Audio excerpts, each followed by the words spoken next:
Hello and welcome. Welcome to Trek in Memoria. Sorry, we've been having camera Red's problems. the one.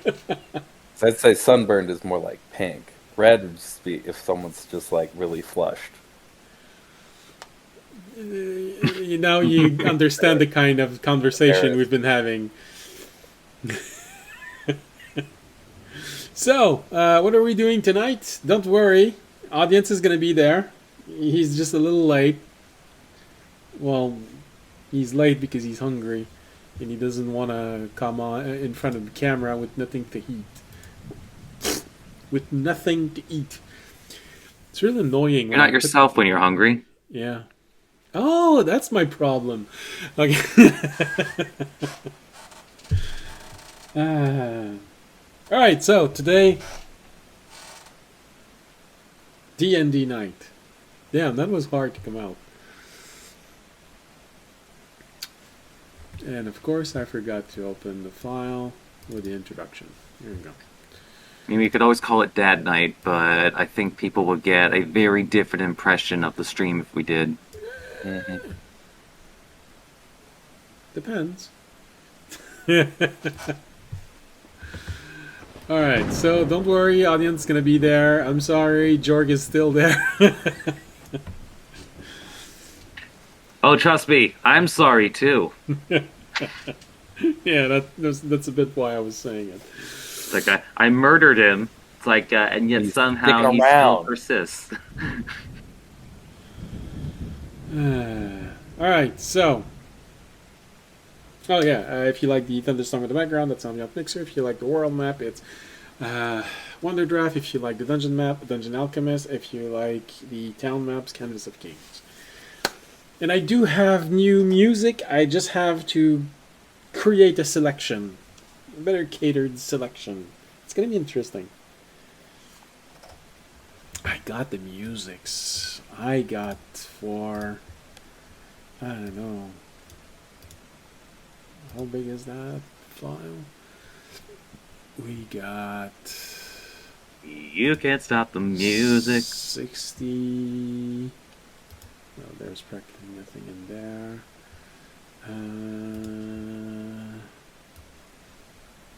60, 100, 150 gigabytes of music. So there's going to be interesting things in there. And they're all royalty free. Okay. So. They got the guillotine.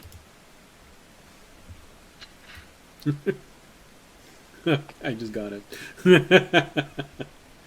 Took me a second. Alright, so. Last episode. The party confronted the members of audience's previous faith. Their goal, giving enough time for a thief to infiltrate the building in order to steal evidence of the religion's wrongdoing. The followers of audience's old faith met our heroes in force. I don't know if I should say in force, but it definitely met you matching the strength that you showed. Both sides being unsure of the other's intention, the first few moments were tense. However, the meeting quickly turned into a conversion contest with both faiths representative trying to convince the other of the error of their way. In the end, the opposing sides, had to accept a stalemate as the outcome of this encounter, and both promised a second chapter to this duel of faith. Fortunately, a successful conversion of the other was not a true goal, and the hired thief was able to use the distraction to steal many documents from the head priestess chamber. Documents that can be used in more than one way to attack and weaken audience's old religion. Now, if I remember correctly, we left last session with all of you having decided what to do with this. A vial containing the liquid which aged people was planned to be picked up in the morning, and I think that was it for the day. You spent most of the day on that. Yeah, all of the documents that you had, while they would technically not hold in court for two reasons, they're too well made to hide the culprit, and the second one, you stole them. So, but in a war of opinion, which is often how followers for a faith join, that can actually become a deadly weapon. One which can severely weaken the standing of a temple in a city. So, who knows how it'll turn out. And I was really hoping that the audience would arrive by the time that I finished talking, because, well, I mean, if a hero always arrived on time, then we wouldn't be able to see that hero spin around the earth enough times to literally reverse time so that he can artificially find himself at the right time, at the right place. yeah. Can't say that fast. Yet. We're working on it.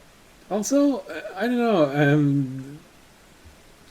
There's always been something that I found strange with this element of, if you go in the opposite sense that time is moving on Earth, you always go back one day, and this is the principle behind the book where they go around the world, and they thought they failed because it took them 80 days, but because they went counterclockwise, they actually, for everyone else, took 79 days.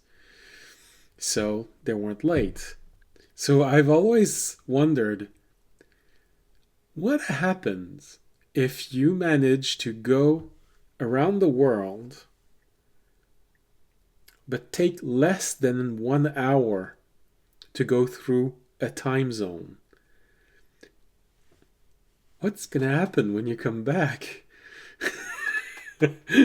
I know the answer, but there's something weird with the math here. You're always supposed to go back 1 hour, 1 hour, 1 hour, but if you take less than 1 day to do this, you can't arrive before you left.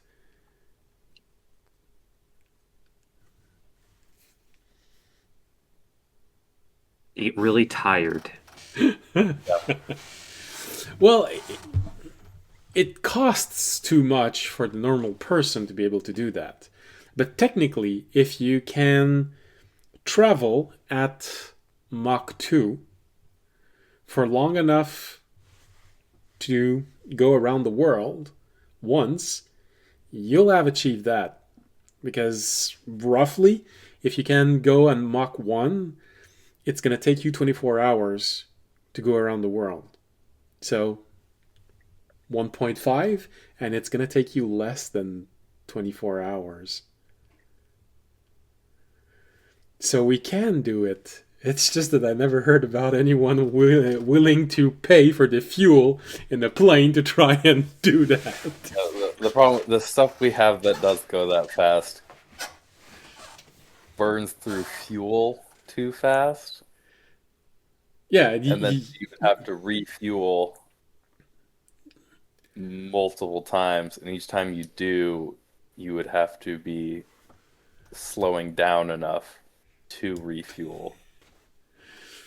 Yeah, no, there are technical problems, but we can do it. We can travel at fast enough speed.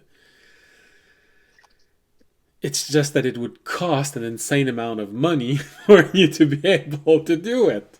But it's possible. Like I said, I mean, it does. I know what's gonna happen, but also my mind is trying to do the math, and it keeps saying, but it doesn't make sense that this is what happens.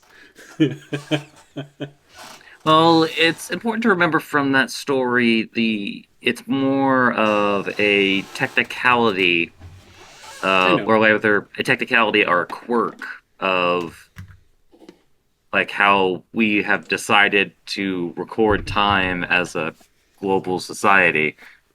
It's, I know. This is why I say I know what's gonna happen when you arrive, but the math doesn't add up. the more fun thing, like, because in a different story, I'm thinking of like Phineas and Ferb, where like their whole goal was while on the first day of summer, or in other words, the summer solstice, they tried to make the day as long as possible by like going around the world in a single day, Hmm.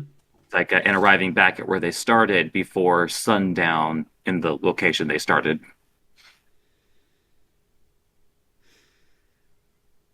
I'm pretty sure it didn't work extremely well.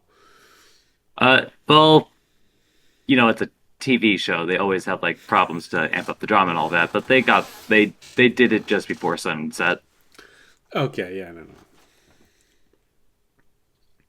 All right, well, apparently audience fried himself along with his lunch because he's not. It says that he's not there.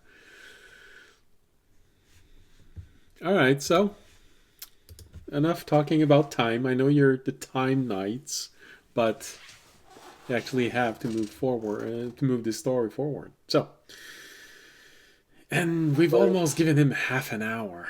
Come on, you got to start at some point. All right. So I'm gonna put up his photo because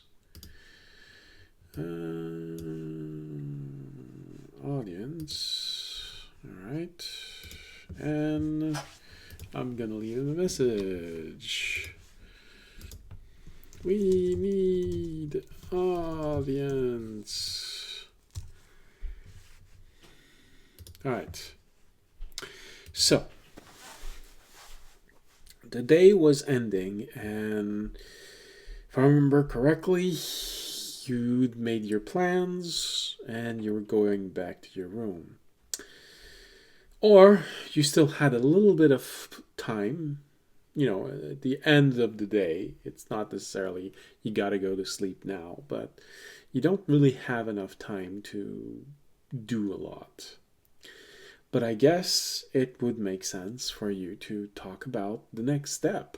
And I think this is where we left off, actually, when you were all starting to make plans for, all right, what's the next problem that we take care of?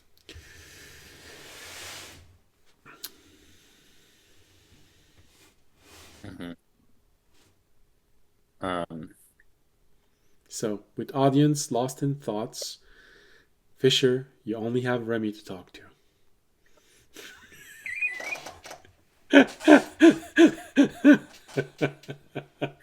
A classic. Uh, well, Oh, good lord. He's just in time. Almost made Fisher suffer. What Fisher? Fisher. what? Okay.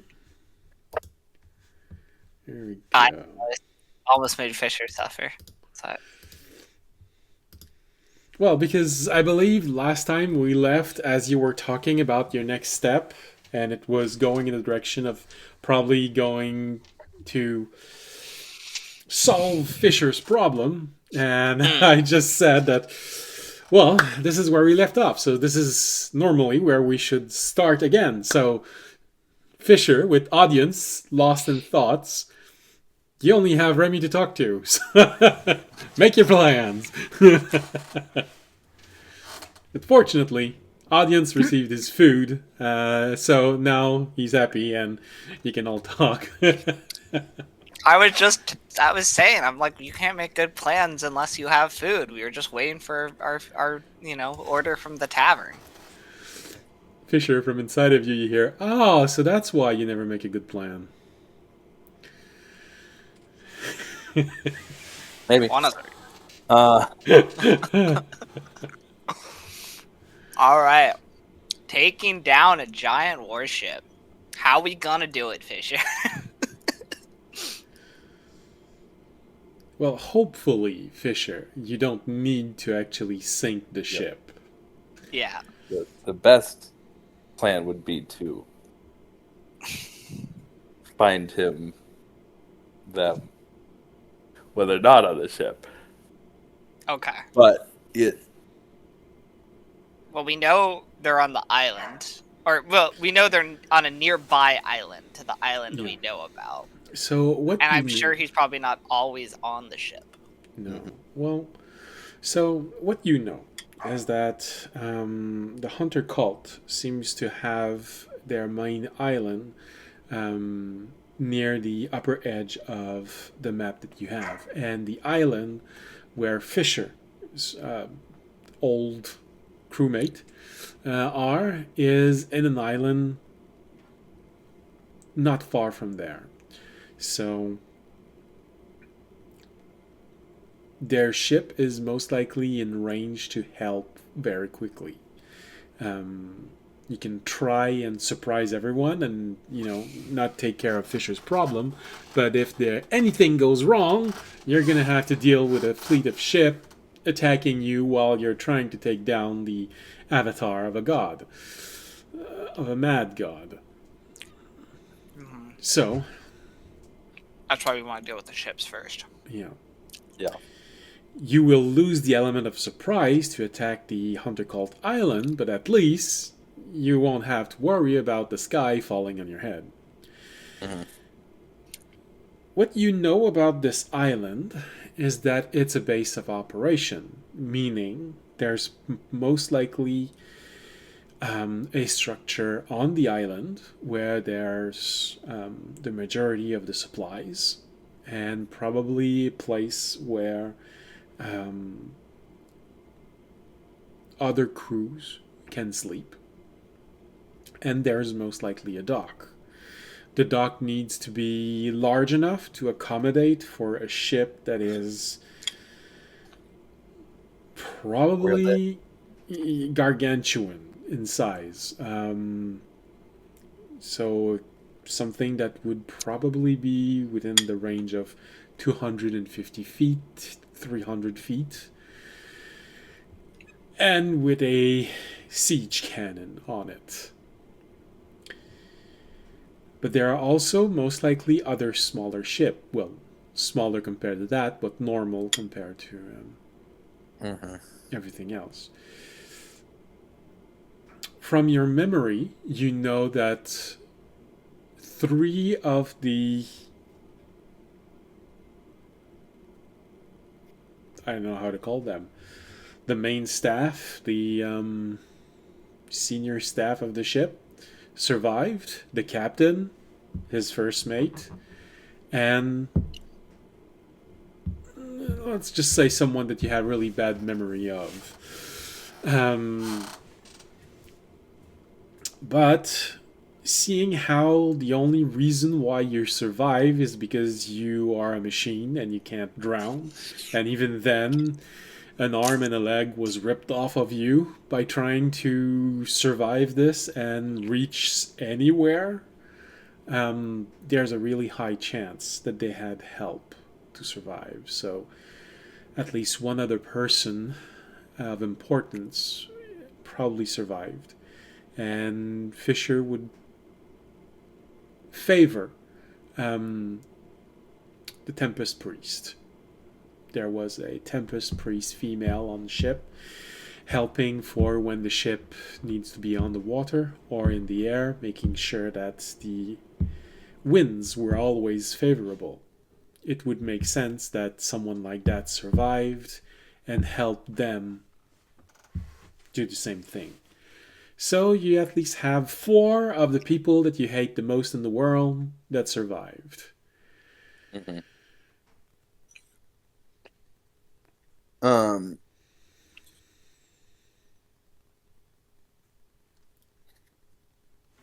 Now, where would they be at what time? That's the difficult part. Um, you know that your old captain is a man of the sea. This is where he feels comfortable. Yeah. How much time did we spend like docked versus like was there like some would we the crew spend a decent amount of time at I don't know whatever Smuggler's Cove every once in a while, or were they pretty much always out on the Well, water? here's the thing. Yeah, you did spend a non-negligible amount of time in different docks selling what you looted, repairing the ship and ships. Sometimes there were more than one. But the crew spent time off ship. The captain rarely left the ship. Rarely left the ship. Uh-huh. Not So, because of likelihood that paranoia, is- really because that's where he feels comfortable. So we're probably gonna have to sneak on the ship, as he's probably not gonna come off of it. All right. Well, you'd say that it's where it's going to be the easiest to find him, where it's the most predictable, but also where he will be at his best. You can try and find him when he is at his most vulnerable, but that will be the hardest to predict. Mm-hmm.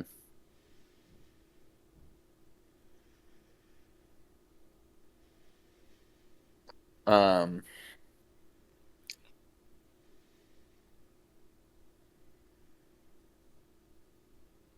do we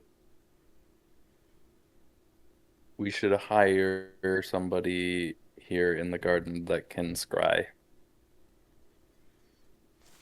seeing as none of us can anymore because Jor left. True. Um, To see where he's located. Yeah. Can Terry scry? Or that's no? what I was looking at. I don't know if he has a something. No, I don't think I took it because it didn't make a I lot don't know of if sense for it's a him. sorcerer spell list. I don't No, think it's a sword. I took the concept of the aberrant mind sorcerer, but I did change a little bit of the spell composition because Terry can't see. So there are some spells which don't work as well for him. And I really wanted to emphasize the weirdness of it. So no, he doesn't.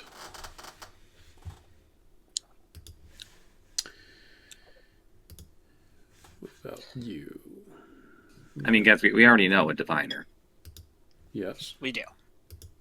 Well, multiple dividers. Well,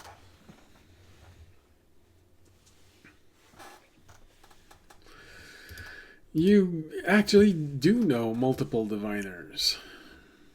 There's a dark elf one who's probably not gonna like seeing you all again. Um, there's Antasia, who is also a diviner.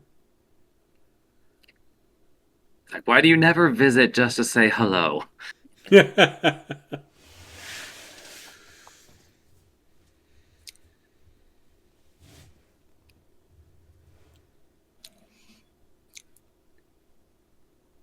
you can probably pay someone in the garden to have the spell used for you.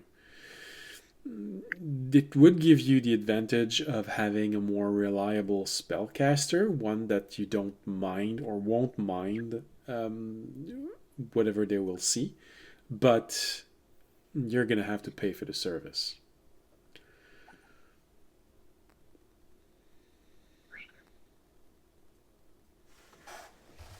How much is it?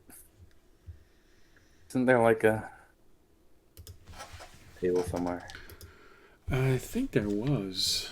I was gonna look at how much a scroll of scrying would cost, but Gonna be more expensive. yeah. Where would I want to say be? in 2014 it's either in Xanathar's or in Tasha's, because I don't think there was originally guidance for magical surfaces in the original DMG, but I could be wrong. Or at least there might have been, but it was revised. So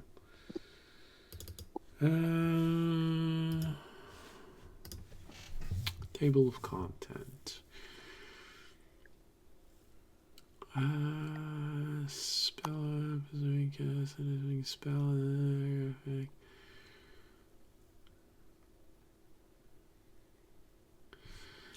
Basic asset work. Page 85.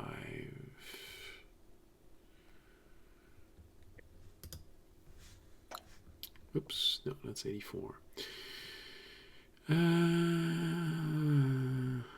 no.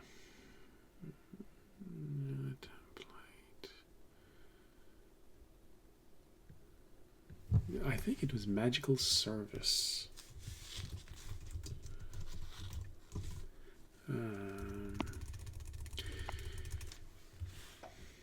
Maybe internet can tell us in which book it is. 5E price for magical service. Can you tell me?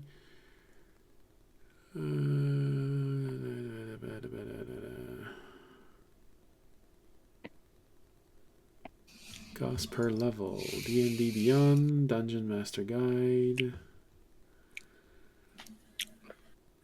I wanted the page. It's always the same thing. They never want to give you the easy answer.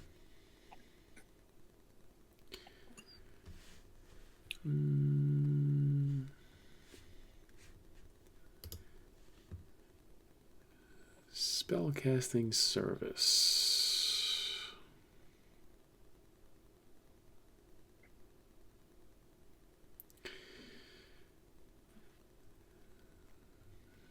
Apparently, no one wants actually to do that. Okay. It sort of follows the rule of making a scroll.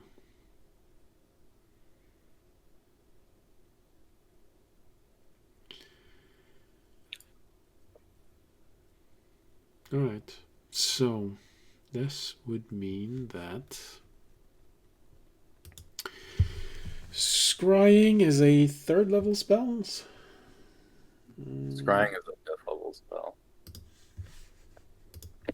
If it were 3rd, we wouldn't be in this situation. Scrying. 5th level spell. Oh, okay.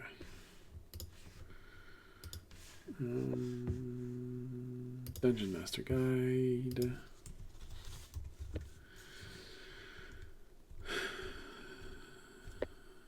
Okay. So we can go on the basis of a rare scroll. Oh, it's not that much. 500, between 500 and 5,000. It's the lower end of it. Okay. And consumable are half price.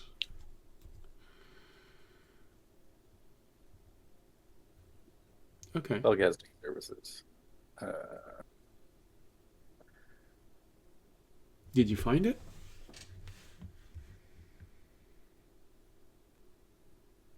no. Dang. No, I'm sure that they mention it at some point, but I don't remember seeing a table. It's in the In downtime. the player's handbook, it mentions you can hire someone to cast a relatively common spell of first or second level for 10 to 50 gold. But that it says higher level spells are harder because finding people to cast them is more rare and it doesn't give any. Well, I wouldn't up to level 5. I do agree that you can, but gets harder and harder and harder.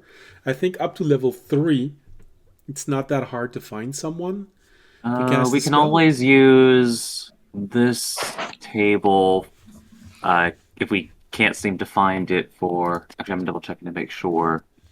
Because I think this is the basic 2024 rules, but it's the easiest one I can find Okay. without having to go much further. Shoot, I was just there. I was trying to scroll to make sure if this was the 2024 one or if it was in the PHB, but now I'm thinking about it. Most things weren't in the PHB in 2014. Yeah, there we go. Spells from level 4 to 5. You could request the services for 2,000 gold plus the cost of any components if they consume anything.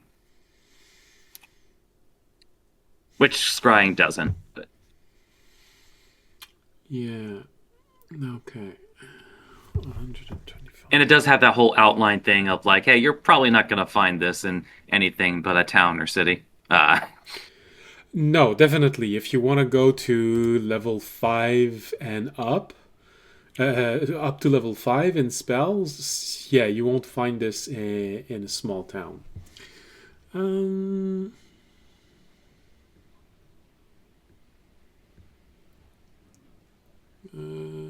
crafting an object.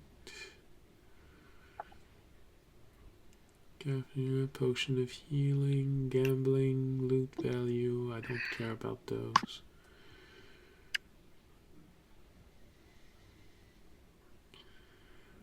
Religious service. Yeah, I want a price.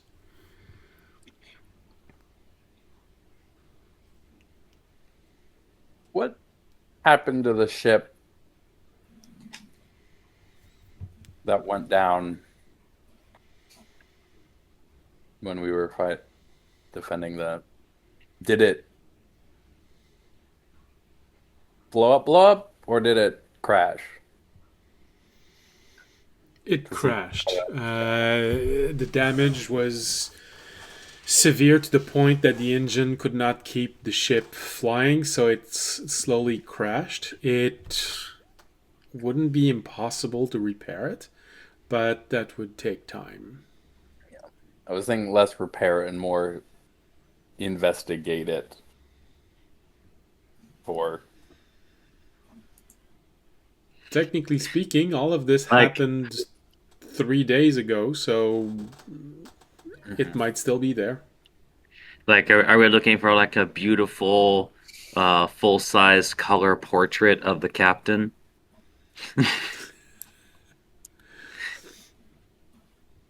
I was thinking like documents. Okay, to find what Oh is no, I thought we were talking about like stuff for the scrying. Could, but I don't know. I don't think he was on it. The joke being that the crew was so devoted to the captain that they have a large scale portrait that they come to One of them was like, yeah, this is where I keep my lock of his hair. It fell during a fight. I risked my life to get to the little lock of hair, and now it's hidden. Yeah. I'm not creepy at all. Yeah. Not creepy, you're creepy. I just admire him. 'Cause, yeah, they might have details about their refueling station that they probably have. Captain's log, stardate. Yeah, exactly.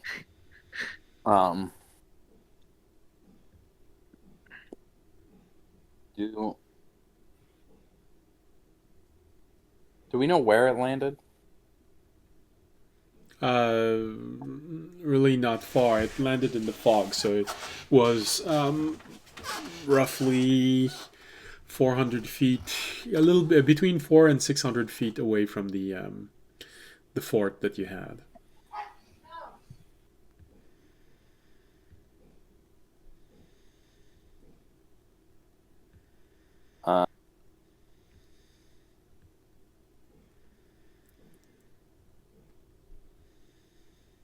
I kind of want to go back and check it out. What do you guys think? I got time.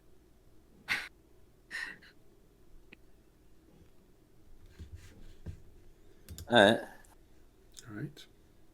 All right.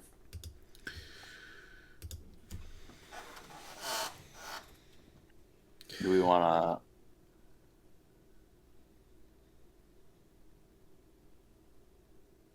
Does your helm have any charges left? Probably not. Or No, it more than one. not more than I don't think more than one now. All right. Might as well wait till tomorrow.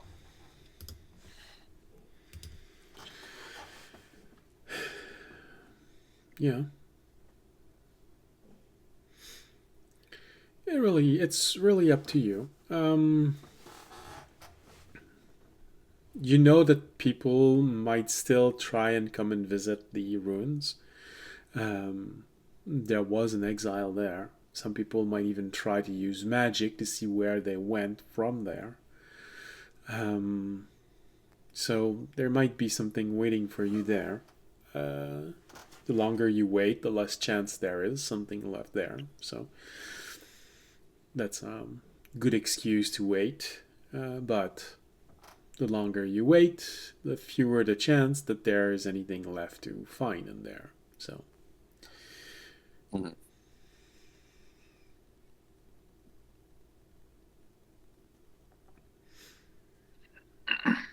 Outside of teleport charges, how's everybody doing? Resource wise. I'm doing fine. Yeah, I'm chill. I don't think I have any resources down right now. And he just pulls out his lantern and it's blindingly bright.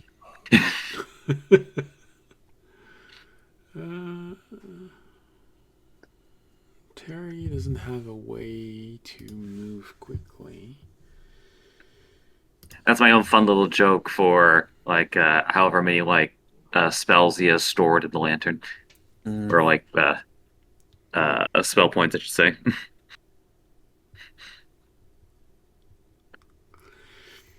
Well, yeah.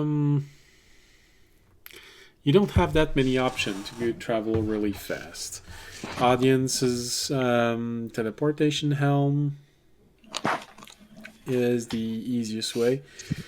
Your two companions, Arunak and Terry, do not have magic to simply. Mm-hmm.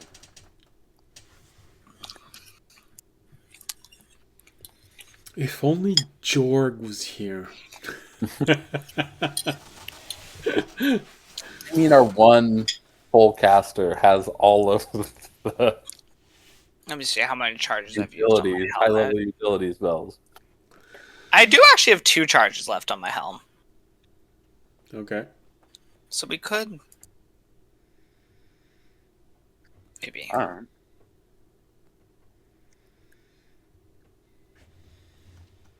In that case, I say we go tonight. All right, I'm fine with that. I mean, again, I'm full resources. I can go. Alright. It just means if there's a misfire off my teleport, it becomes awkward. Well, Didn't you? Or Raimi? Didn't one of you grab a rock? Well, you also From were the- there.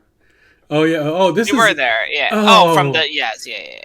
This is one of those moments where things are a bit weird because you were there 3 days ago, but for your mind, you were there 1,000 years ago. The memory might be slightly blurry. I feel like I remember one of you picking up a rock. If anybody was picking up rocks, it was Raimi, because audience doesn't tend to do that. Yeah. Luckily, it's only our minds that were gone for 1,000 years and not our bodies, because otherwise the rock would be useless. And even then, you were gone for 1,000 years, but it just like I said, it functions a bit like a dream. So the present becomes more present in your mind, and the past, the 1,000 years, seems to partially fade in your mind. So even though you remember all of that time, you also remember what happened the previous day, which is both the previous day and 1,000 years ago. Okay. It's a bit strange when you think about it and you try to remember everything. All right, let's go. I mean, everything's strange when you think about it too much. What portal's closest? Right. I mean, do we need a portal or can we just TP? It did fall several hours of transportation away from the portal to Otanel. Yeah. You got there in a few hours because you were using Remy's 10 miles an hour horse. I think we were using George's clouds, weren't we? Yeah, we're using George Clouds. Yeah, that's why we got there so fast. Yeah, we farted our way to victory. Mm-hmm. But yeah, let's take the portal and then teleport from there. Okay. Teleport.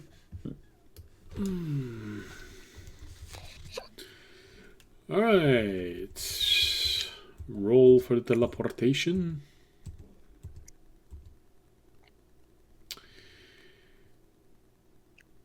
Very familiar in that case. Yeah. D100. Yeah, it doesn't really matter on this one.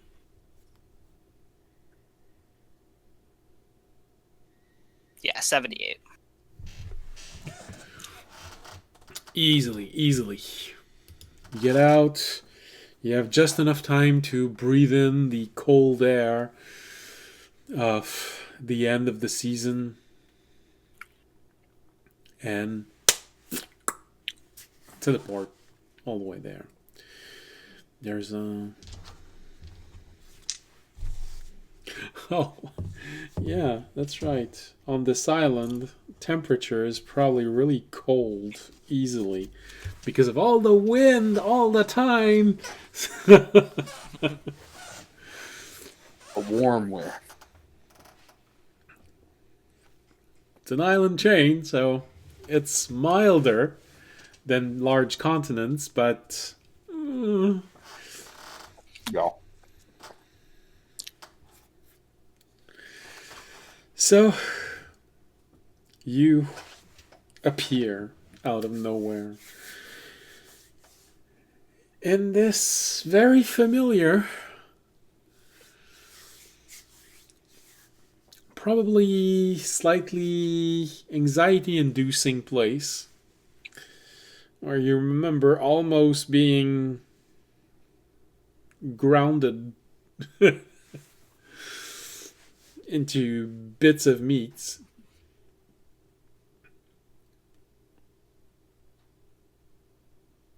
But right now, the field is completely quiet. There's... I can actually see the stars. There's not much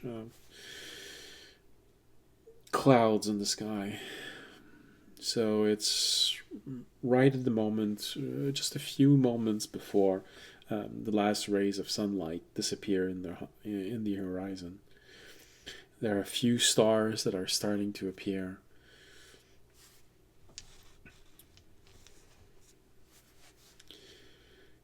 The air is a little bit chilly. It's mostly for audience and Remy, because Fisher, you're wearing armor grafted on your stone and metal body. So you feel it a lot less.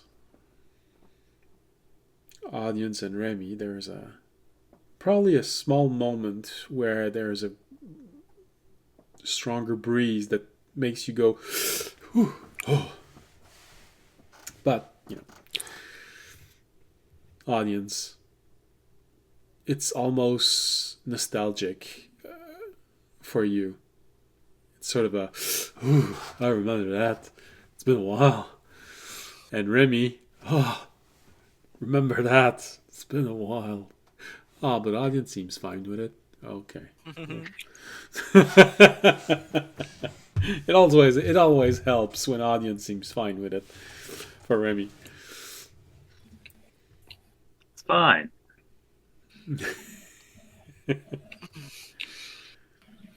So, it's very quiet right now. You get a better sense of the devastation of this fight. There were no walls left. Only bits and pieces of debris everywhere.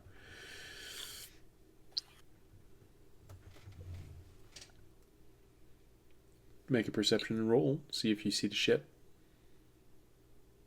At least one of you. Nice.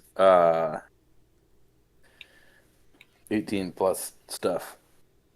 18 plus stuff. 29 with Terranad. 24 otherwise.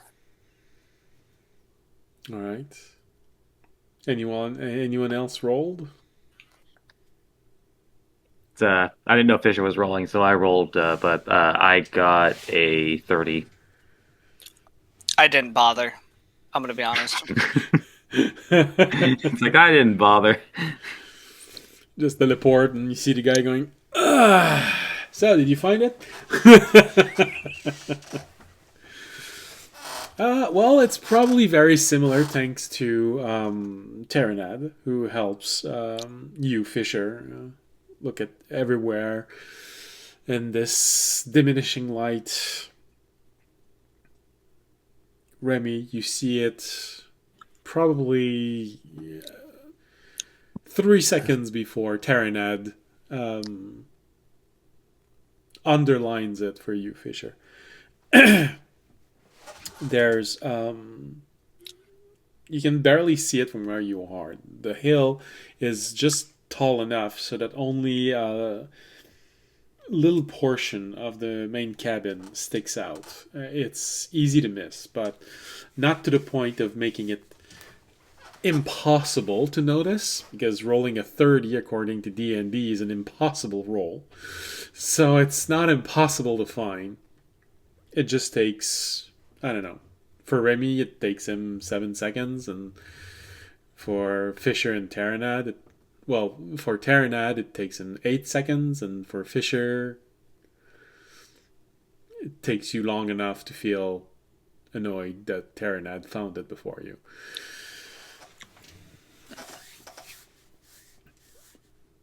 You see the trail it left as it was falling. It hit the ground and kept on dragging for a little while. And that's what helps you look in the right direction, where you see part of the cabin sticking out from behind the hill. Piece of debris everywhere. As you get closer, you can see the damage that Core inflicted on it. You have to admit that whatever this ability of his is, and that it's probably part of his object, devastated this ship. The barrier was simply overwhelmed. And Fisher, you're the one who would know the most about this. And it takes a decent amount of damage to overwhelm a barrier and simply go above the save that it needs to go to resist damage. Mm-hmm. I think I even have it here. Ship. Maybe ship composition. I think I have it here. Very generated. Medium size.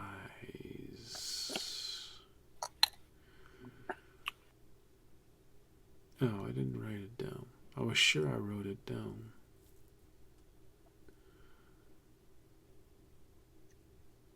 Okay. Well, anyways. Here it is. Barrier generated.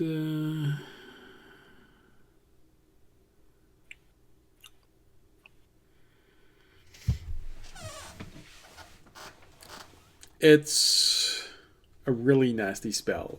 You need to go into the range of level 6 and level 7 spells to overwhelm the barrier.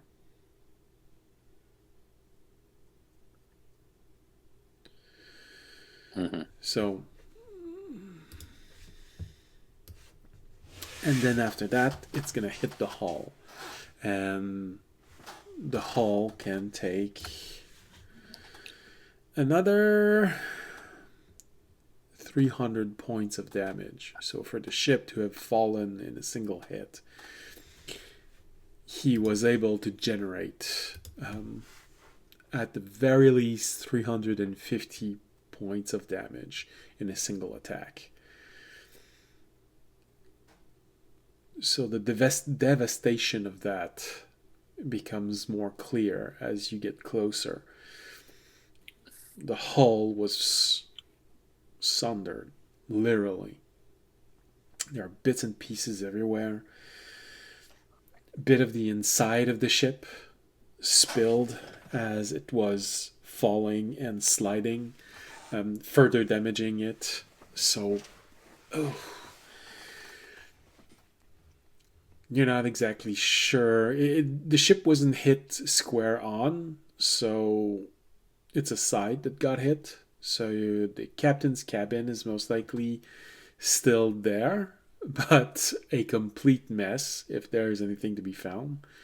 If not crew quarters, well, half of them are gone. The other half are on the other side. The side on which the ship has... So they could be crushed. They could be... It's going to be a bit awkward walking in there.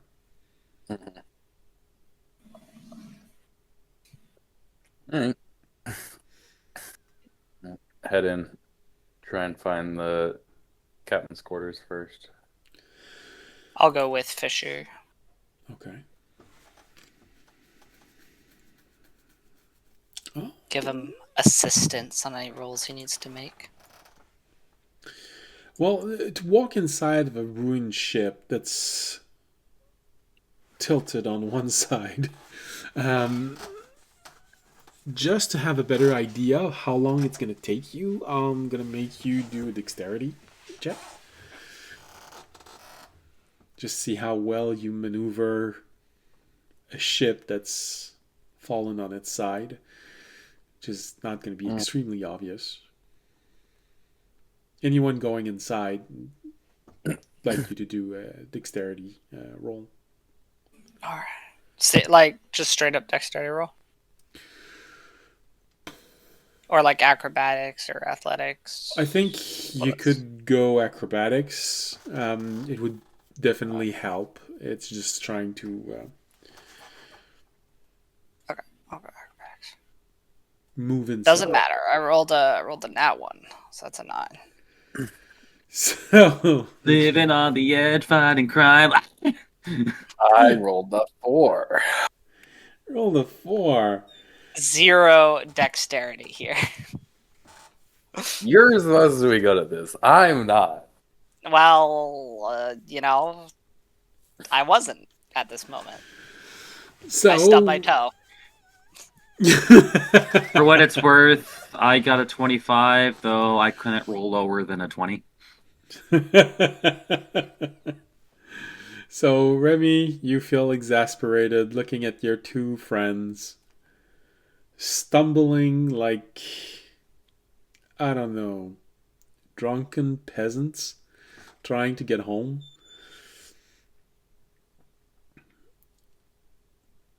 Oddly enough, Audience spent a year on ship. Fisher was born on ship. Or at least Yeah, the all of ship's supposed to be moving. It's not supposed to be stuck at a bad angle. It sways back and forth. And that's probably what you hear as you're moving through the halls, because Fisher is most likely answering Terranad's comments of the situation. Yeah.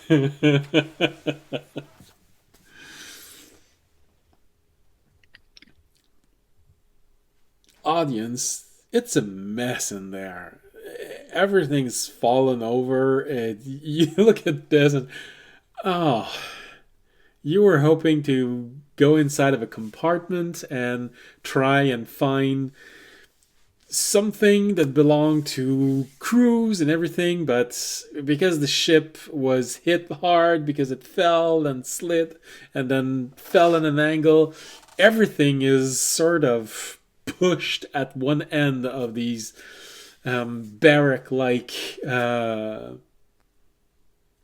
dormitory-like compartment.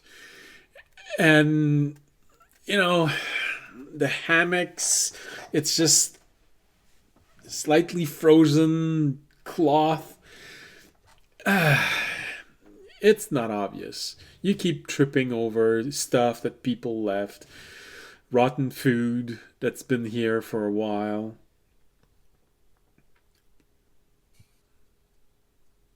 Although it's pretty cold. Cold enough that it wouldn't have transformed into a slippery, smelly mess. Fisher, just like you said, you keep justifying yourself to Terranad. So Remy, you keep hearing him repeating over and over, ships aren't supposed to be tilted in that angle.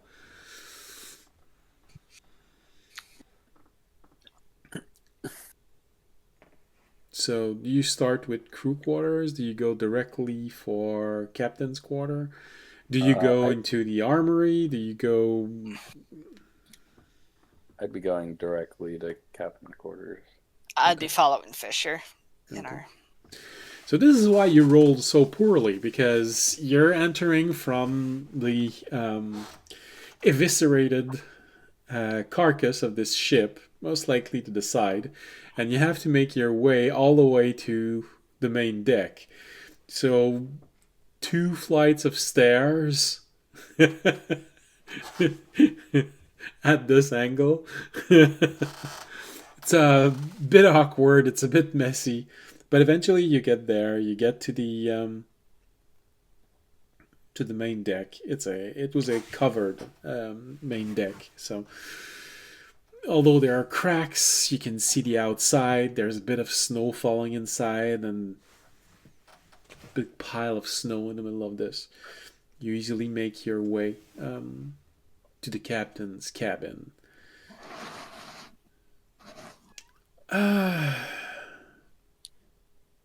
It was probably really nice at one point, but everything's fallen to the side. And judging by the fact that there's a huge block of ice forming on the wall, you want to say that the captain probably had a bathtub inside of the inside of there, and well, the water was left to start freezing.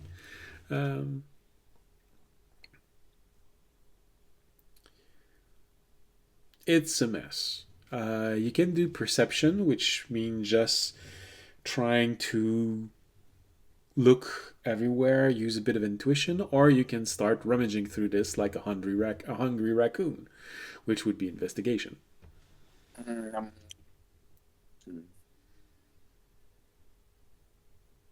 Which one?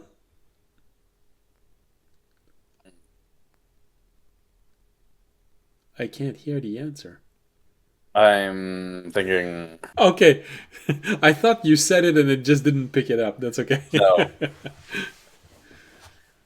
I will do.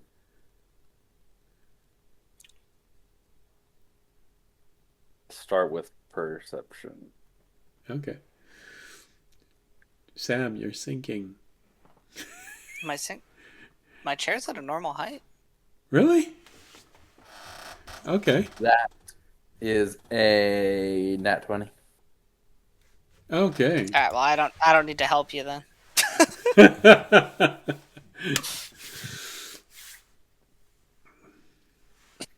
For 31 for Terranad and 26 for me.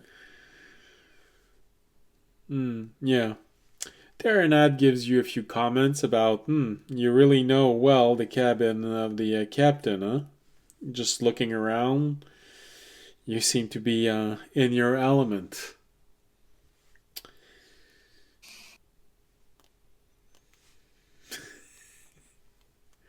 And Just saying. Never told anyone that you spend so much time staring at your captain sleeping. It's so interesting.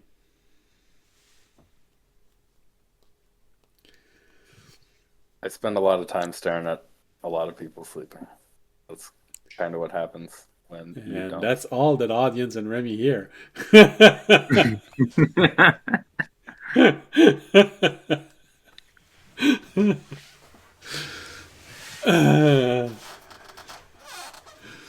I feel like you should all starting to be used to this. Fisher, the weird stares I of don't your think friends. at this point. I think we've been adventuring long enough where we don't even. We're just like, all right. I mean, just because you know about it, that doesn't mean you want to hear it.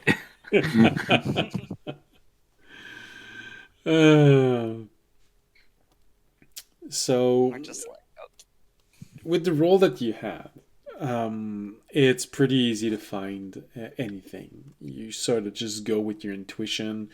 All right, that was probably a dresser. That was probably a desk. So even though it's in bits and pieces, you can sort of identify where it's smashed and start rummaging through all of that.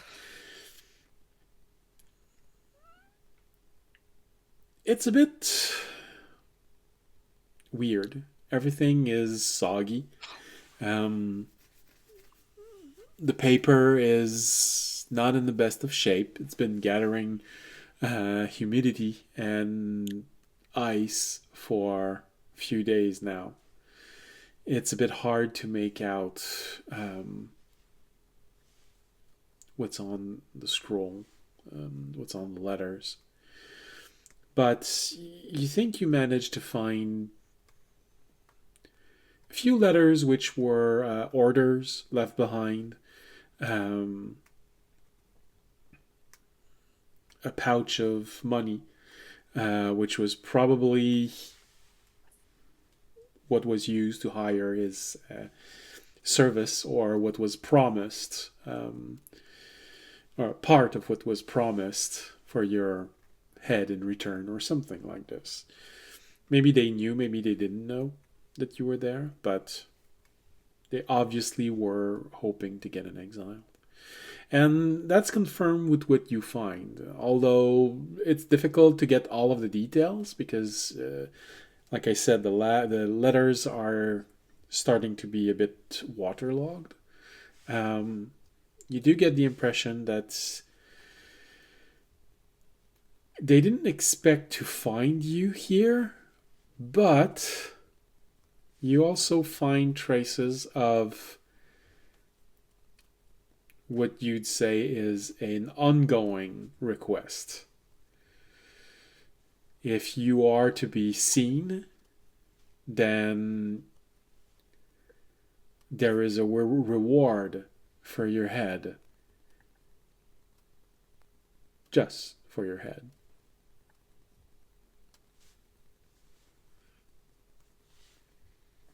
All right. Which is really weird, though, because you'd think they would want the body, because they could just put a different head on the body, then, kind of solves the whole, it's like, betrayed everybody and ran off on your own shtick.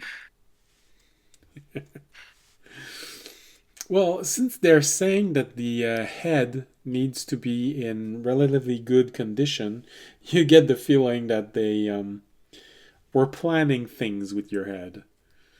Mm-hmm.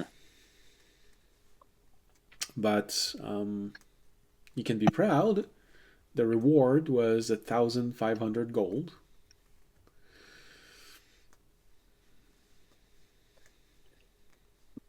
I hope they didn't get it too ahead of themselves on those plans. Mm-hmm. So there's that. The order was sent for the exiled, and they hurried. Like I said, standing orders to hunt for you. What else do you want to find? I want to find maps. Yeah. Like, yeah, logs, times, dates of trips. Okay. No luck for the map. You do find pieces of paper, and one of them was probably a map, but it's half encased in a solid block of ice. So you know that if you start melting it, it's probably just going to wash out the ink.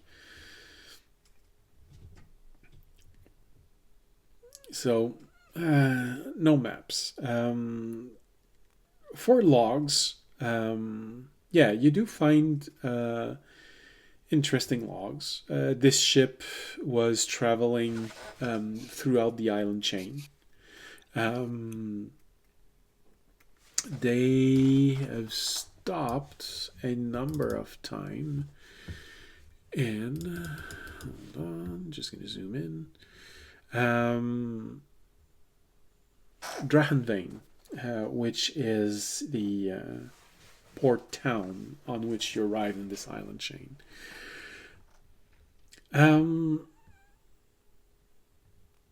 Not to the point of you believing that they may have a base of operation, but they definitely have someone there that will buy their wares without asking too many questions.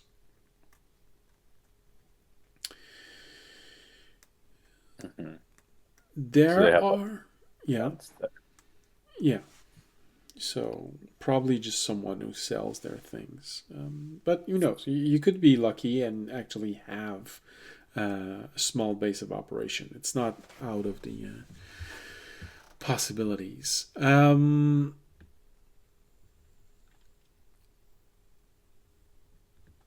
They've stopped on the two lower islands a number of times, Karlstad and Beltrad, um, port cities.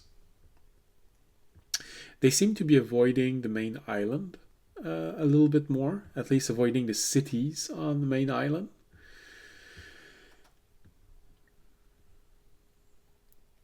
Hmm. In terms of stops where there aren't any islands, it's a little bit more difficult to find this.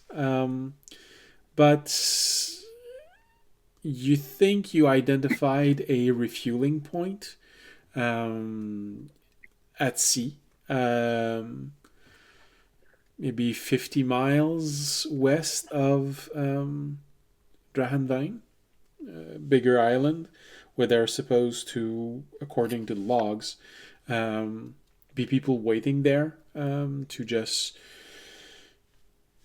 load and unload various merchandise. And because it's not precise on the logs, you're getting the impression that this may be just a drop off point for other ship.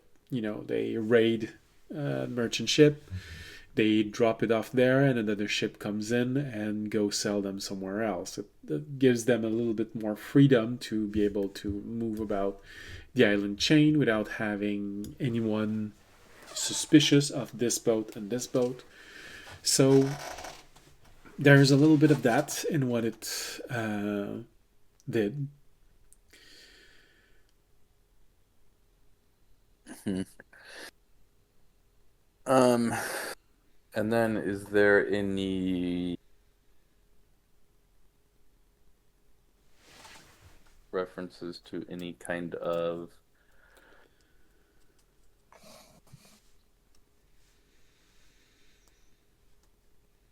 like landing friendly signals or something that they uh,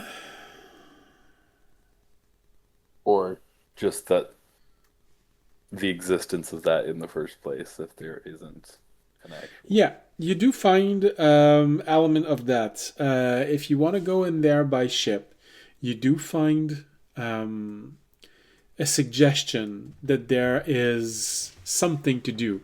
It not because it's written clearly, but you find a log of um, the captain being angry at one of the crewmate because upon arriving at the island, the crew responsible for signaling for their approach was not present.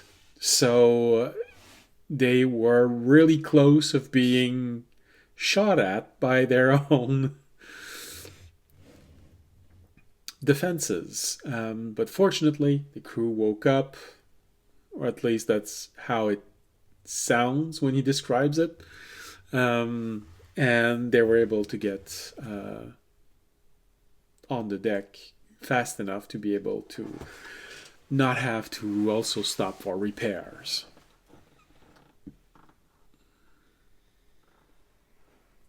Does it mention how, like, what kind of signal it is? All you know is that it takes more than one person to do because it talks of a crew. So at least two-person, probably something like three or four-person, meaning that it's either something with different steps or simultaneous elements, which would justify needing more than one person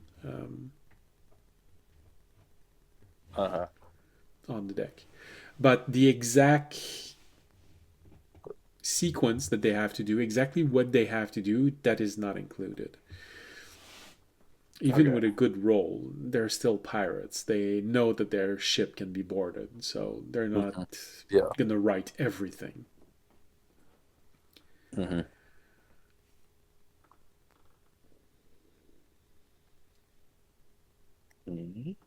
The drop-off point that does it seem like a drop-off point for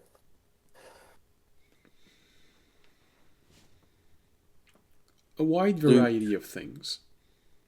for like a seller to pick up or for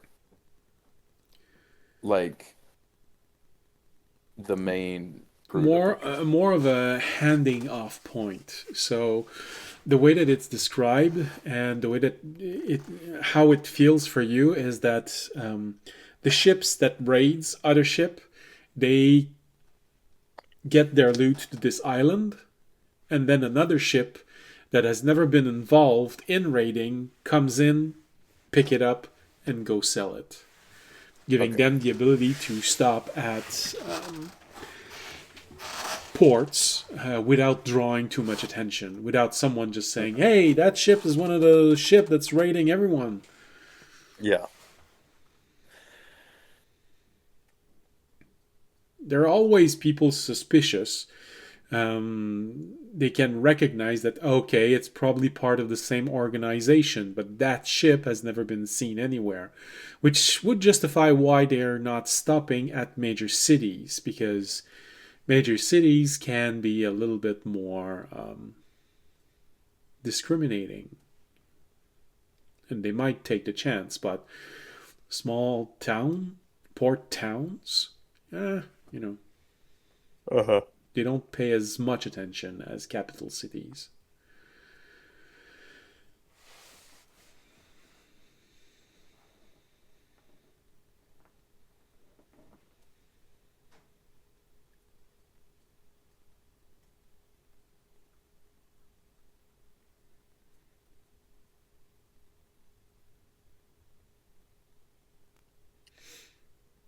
Um,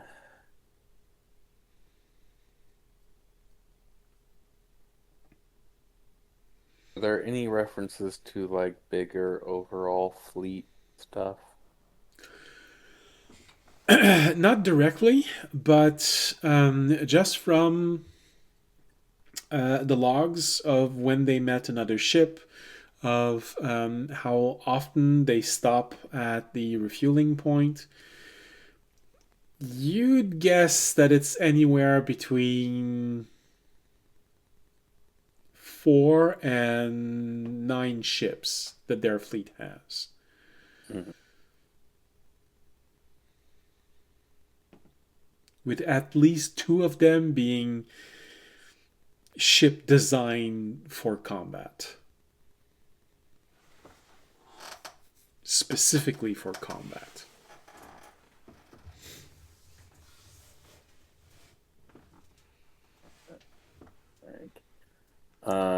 And then Which can also tell you that the fight above the monastery probably hurt them a lot, because uh-huh. they lost a lot of ships. And then does this any references to does it seem like they have like this ship is very similar or like the same as some of the other ships they have, or does it seem like it's a kind of a they just have a bunch of different kinds of ships? There is some specializations between the ships. There are the heavy combat ships, which are there to start fight and end them. But a few ships are there for um, their cargo capability, which means they have minimal offense and defense, but they're designed to have really large hold, um, large cargo holds. And mention of ships specifically designed to transport mercenaries and pirates. So those ships are specially designed for either boarding ships or installation.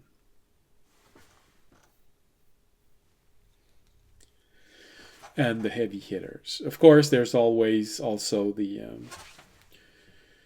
multi-purpose ship, the one that's not excessively good at any of them, but that is versatile enough to be able to defend itself and be useful in all situation, although Uh-huh. not expertly useful. Um,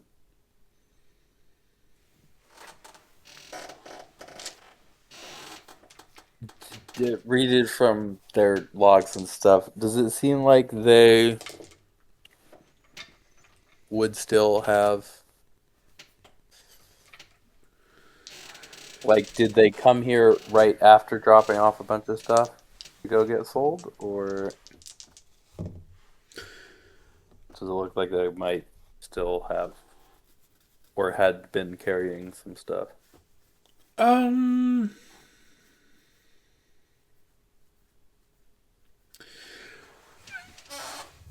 from things you can deduce, and the fact that Remy is walking with relatively empty pockets as he's looking around, try and take anything shiny. Uh, Good, I didn't have to say that out loud. Okay, I'm glad we were on the same page without me having to say it. So you get the feeling that either it was a good coincidence and the ship was not overly burdened when they decided to um, come here, or they made the stop first, which would have meant that they would have went from the refueling point to where you were at maximum speed, which could have drawn attention. So more likely that it was just a good coincidence that they probably had, oh, that's weird saying this, relieved themselves just before of their precious cargo, um, before coming here, probably a few days before. Dang. Probably worth a look anyway. Hey, Raimi, you find any smuggler holds yet? Remy is slightly busy. And if not, I would start looking Go to the stairs. for that. Oh yeah, just go through those doors. Yeah, there's an elevator and there's stairs right next to it.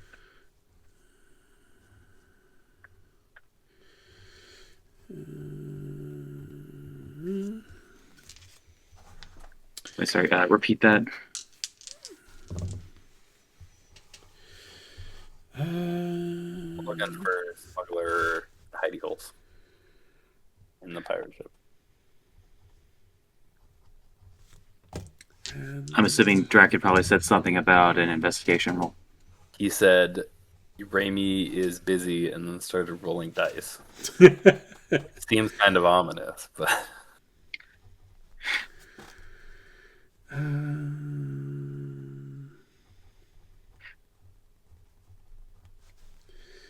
It's like, uh-oh, there are wild raccoons.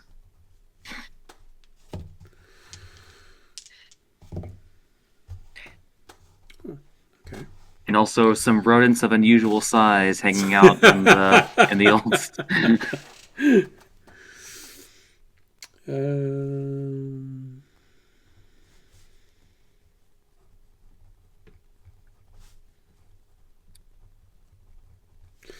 There also Okay. appears to be some kind of homeless man. He's either just a peasant or possibly a legendary wizard that's just lost their staff.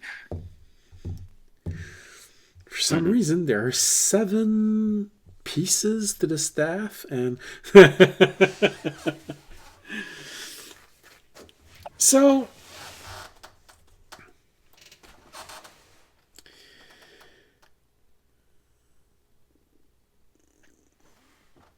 Remy, all I have to know is, are you actively looking for loot, or are you just following Fisher and paying attention to loot while following Fisher?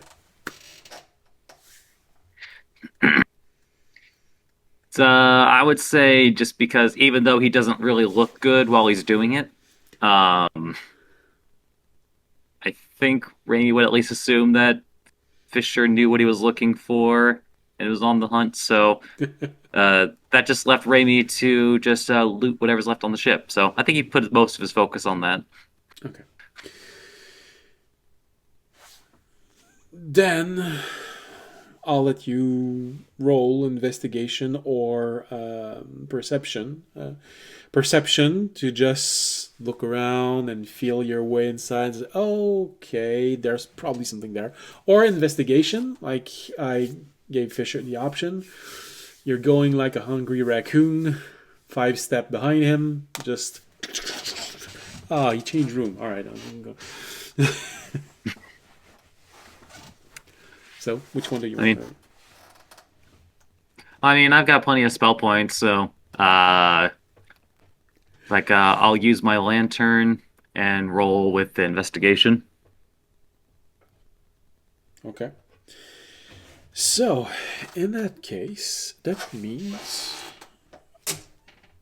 And what is the result? Ooh, almost.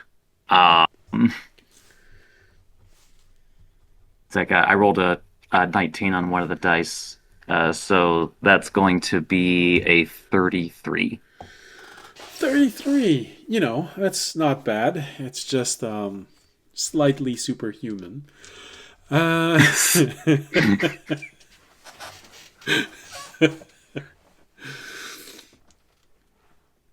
Technically, it could still get higher. Yeah. Yeah, I know. So,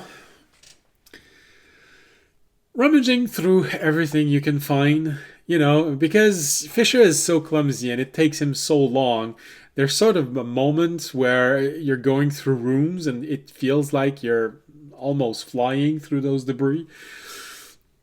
Like a torpedo going through snow. Just, oh, look, I got bags of gold.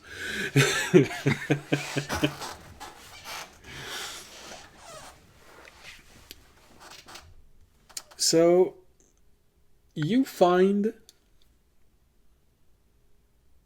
purse after purse and small chest after small chest that you look over your shoulder with to audience who rolled a natural 1 while he's going and just keeps tripping everywhere.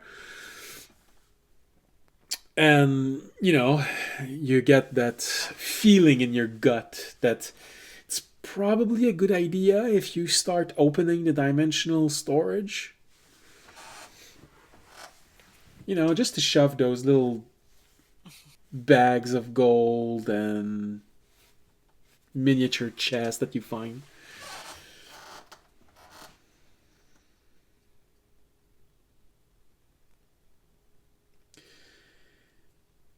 In grand total, I should probably roll for that one also. Oh, come on.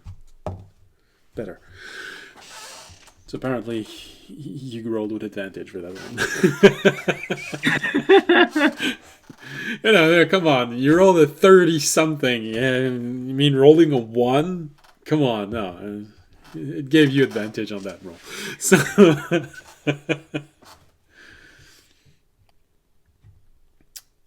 for the bags of gold and small chests, you find... I'm going to go directly for that amount of money because that one is easy to count. 150 gold, 223 silver, 583 copper. As you're rummaging through things, you also find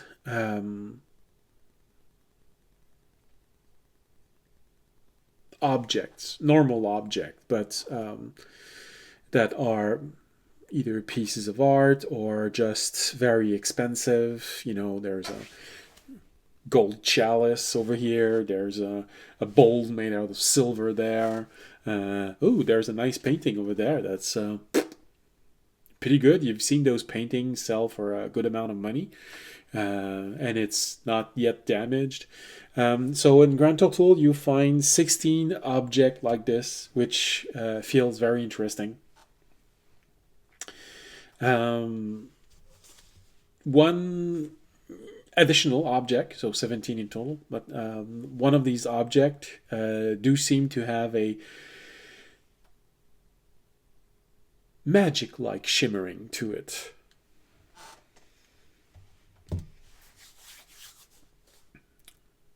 And judging by the fact that you found it wedged between a desk and a chair, and it's looked like it's made of glass, probably magical in nature. And also, you find, to your deep personal pleasure, 6 pouch filled with gems.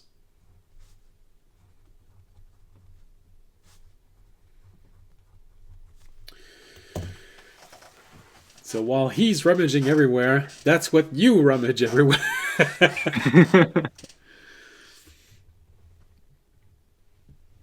But for a ship, and you'll probably agree with Fisher easily, for a ship whose main purpose is to make supply runs between a drop-off point and port, that is a very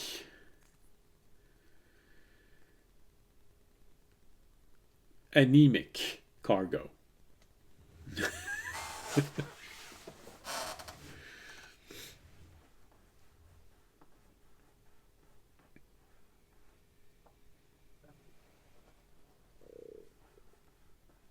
I hope their doctor's working on a cure, because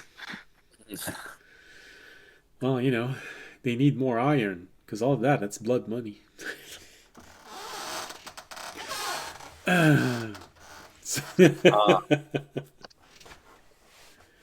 Did I get the sense that this was like the ship that did runs to this drop off?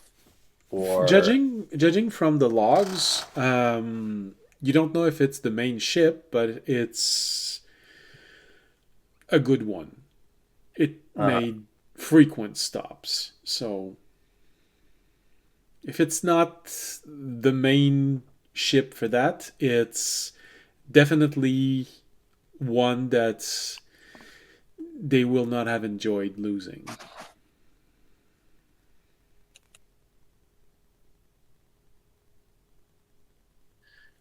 Hmm.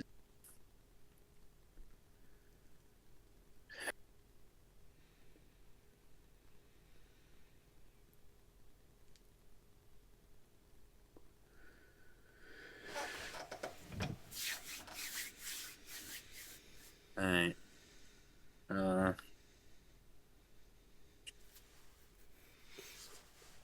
Did Raimi pretty much strip this place top to bottom?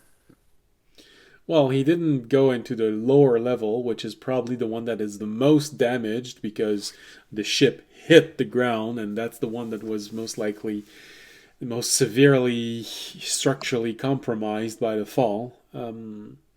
It would be where the cargo hold would be, but could also be the most dangerous place because Remy, you do find clues that you're not the first ones to enter this ship and look around. Although there are no clue of severe looting, if people that arrived here and decided to rummage through everything that was there did not stay long, it means that there was either other party involved and they were scared of them, or they were scared of staying here because who knows what might have happened. So either the ship is too structurally damaged to be safe. There might have been a problem with the engines if they were still running at that moment. They were scared it could blow up and kill them all. Or they arrived at the same time as the other parties, which the exile told you he was sensing were arriving, and they really got scared of at least one of them. So there's potential danger. But right now, everything is silent. You don't feel like there's someone hiding somewhere, but the potential is still there.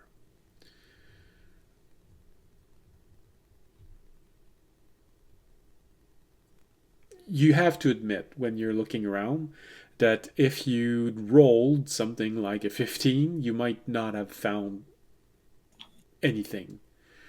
So it was sort of picked up to, I don't know, 18. But, you rolled above 30, so for you it was obvious that there was a pouch of gold there. Come on. How did they not see it? But that's because of 30.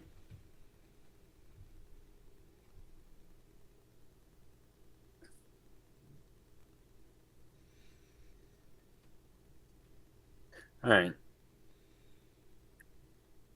Kind of seems like we've got everything here that We could get. is gettable. Yeah. Don't think we're gonna have time or worth the effort of trying to repair this thing. So. Yeah, no. Even if we did, I don't think we're flying in. No, I don't think We don't. there's no ship we could get that could match the other ship in terms of combat power. So. And yeah, we don't know what kind at of least signal it feasibly. is that they give that would let us land. Yeah. I think we're either trying to teleport onto the island, or another idea this kind of gave me was we could try and go to this drop-off point and then try and sneak aboard and stow away on whatever ship they end up sending instead of this one. Terranad would add to this. The ship hasn't been picked clean of corpse. It's always possible to pay for services to talk to the dead. Maybe one corpse somewhere knows something. Or would we need to? Simple speak to the dead spell would work. Just to get more details about the drop off, but yeah. Audience, do you have speak with dead? I definitely don't prepared. Unless I somehow took it. I doubt I did though. Is it a paladin? I don't know if it's a paladin spell. No, I don't have it. Wait, sorry, which one's a paladin spell? Speak with dead. Speak with the dead. No. No, it's also not. No. We have to call someone over who has it. Not a lot of priests left in the garden. No. For some reason. After the first cleansing. Yeah. I think we could also just old school it, to be fair. We can just sneak aboard. As long as we know where the drop-off point is. We're stealthy enough. Well, two of us are. Stealthy enough. Not trash at it anymore. I am proficient. Okay. Okay. And sure. you do have a magical object which can help you look like crates inside of the hold of a ship. That is true. That would actually work quite well.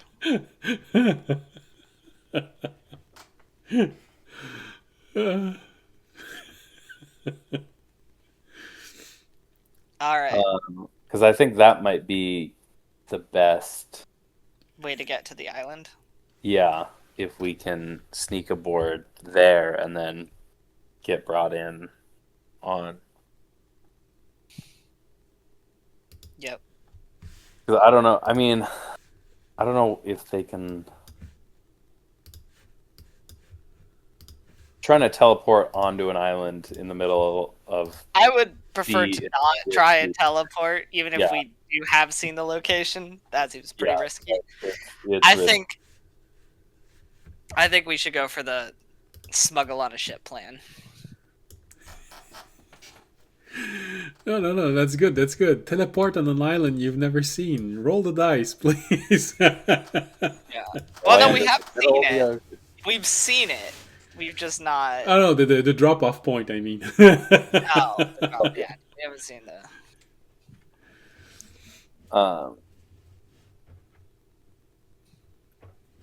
But speaking of drop off point, do we have an exact location for that? Or Roughly, just- you.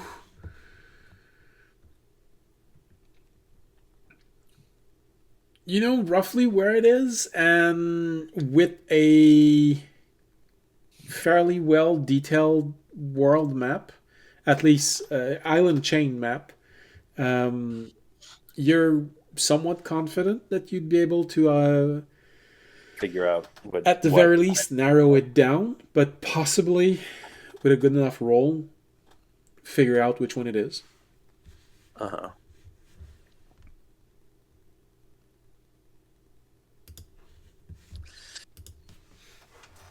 All right. Yeah. And then last thing in the notes, do I get a sense of timing wise how often this spot was used? The refueling point? Yeah, or no, the drop off point. Yeah. Or is that also a refueling point? It's both refueling, dropping off. By this ship, you think it's a weekly run, but there are at least a few mention of times where there was another ship docked at the drop-off point. So for that ship, it was a weekly pickup, but there might have been other ship that also either came there to drop off or pick up things. Well, we can definitely go check it out. Yeah. Also, just clarification's sake, Yes. this drop off point is not their main No. base drop off point spot. No. Refuel. The drop-off point is directly west of Drahanvein, and the main island, compared to that, would be northwest of Drahanvein. But we don't want to go. We don't want to go Okay. to the island. Yeah. Not yet, at least. We want to go Yeah. with the ship first. Yeah. What? You don't want to jump inside of a challenge unprepared? Shocking. It's more the fact that I just wouldn't like. I almost feel like we could, but then it would just be like, well, we know the ship's gonna come and we don't have a good way to deal with it now. That's why we're gonna want to deal with the ship first. Yeah. And to be fair, right now, you're a high enough level that you can feel confident that you'd be able to take on groups of pirates, of crew, because in D&D mechanics, it's rather rare to find anyone above level 5. Anyone above that would be someone special, an elite version of something. So you'd probably be able to make a real massacre among the crew. However, the senior staff of these ships, they could possibly be trouble. Mm-hmm. Especially Fisher's old friend and first mate. the second mate, essentially, and the priest. Uh-huh. All right.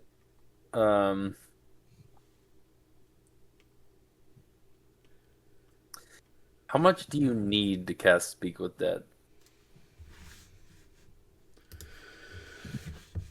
Just a head work. Yeah. There's no cost to it. Just How much of the body, he means. Yeah. So... just a head. Yeah, the head is sufficient. The corpse must still see if I can have... find- The Although corpse complete aside, must still has... Sorry, let's start again.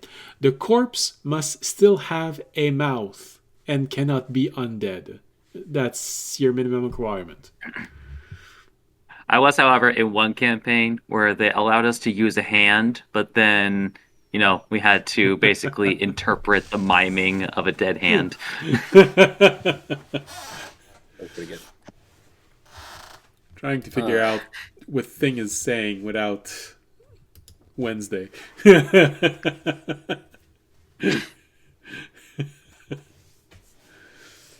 Or Gomez. I think most of the family can actually understand what Thing is saying.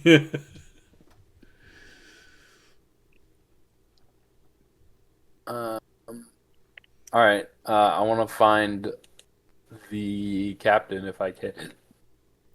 Captain's body if I can, and lop off his head. All right. Let's see. Oh, that's a pretty good chance that there is... Okay. Though the body is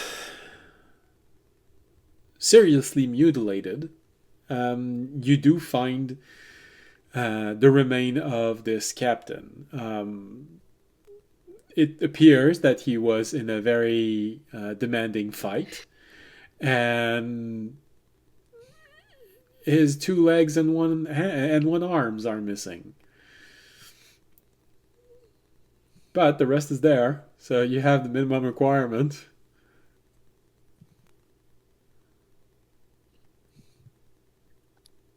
Well, he does have 1 eye missing also.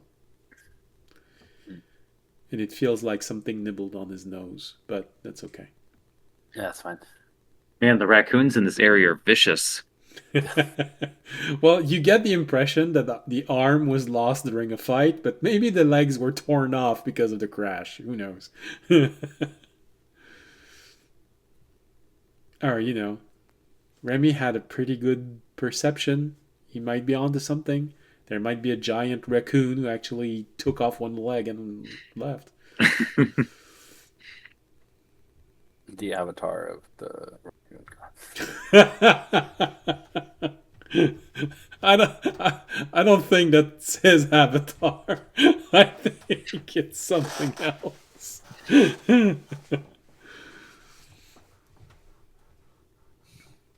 Ugh.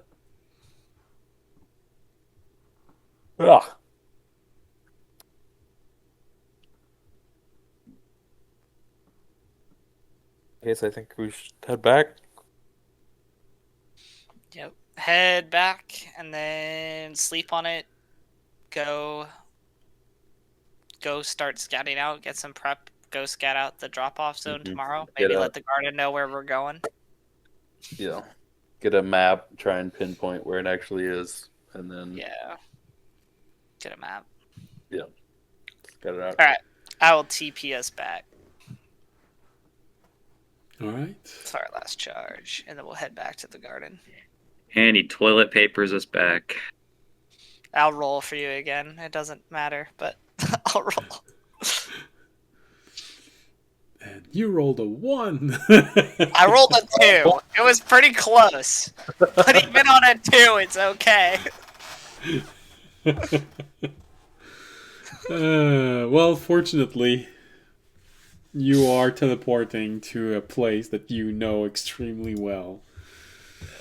So...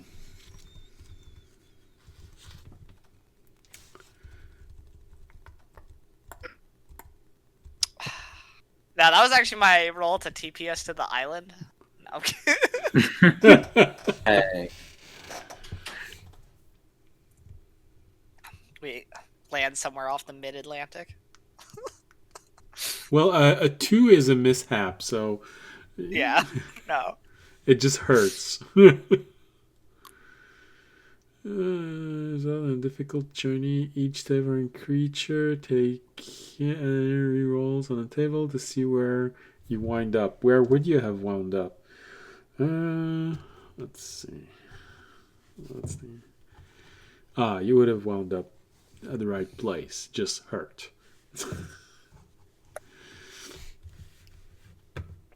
Because I would have rolled a 91 after that, so. Ah, my leg. All right.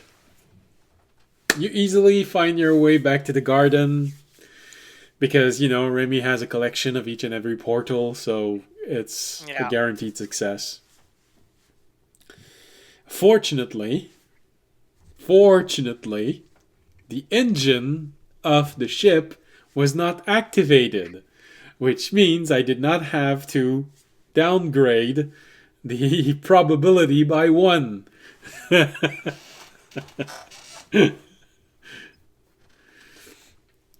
And probably, Fisher, since you're also a bit of a wizard, you probably have that thought just as the magic of the teleportation take hold, and you want to tell audience, maybe we should just... Oh, never mind. That could have been bad.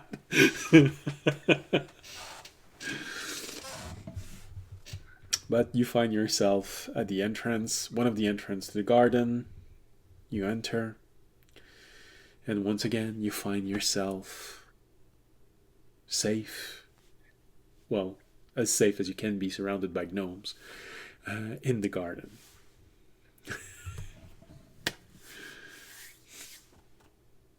And of course, when you enter, there's a gnome watching you there. Hey, good night.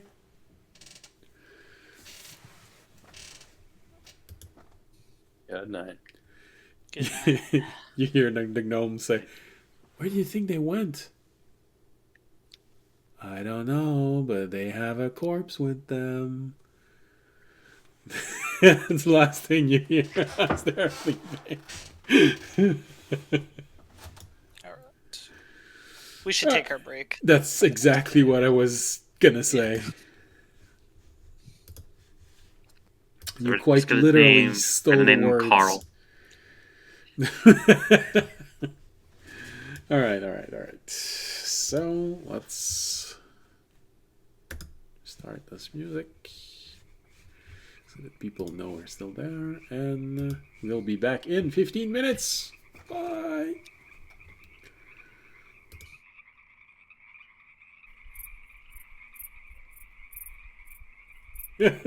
Just in time. Oh, thank God.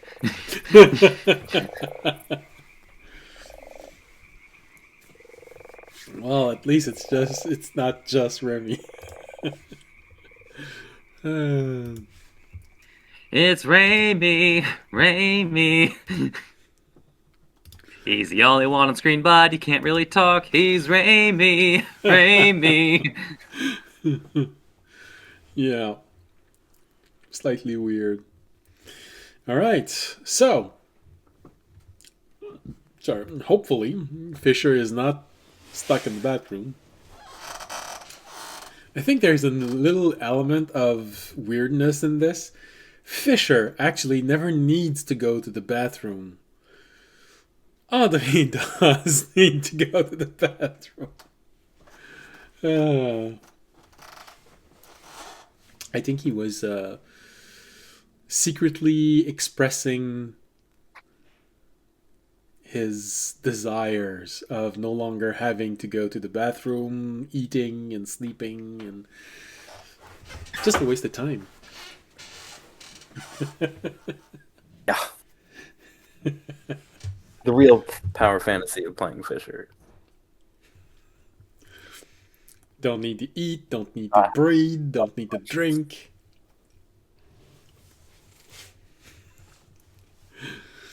Uh, I want to think that everything that Fisher ever ate is still there inside of a stasis chamber inside of his stomach, so that it doesn't rot.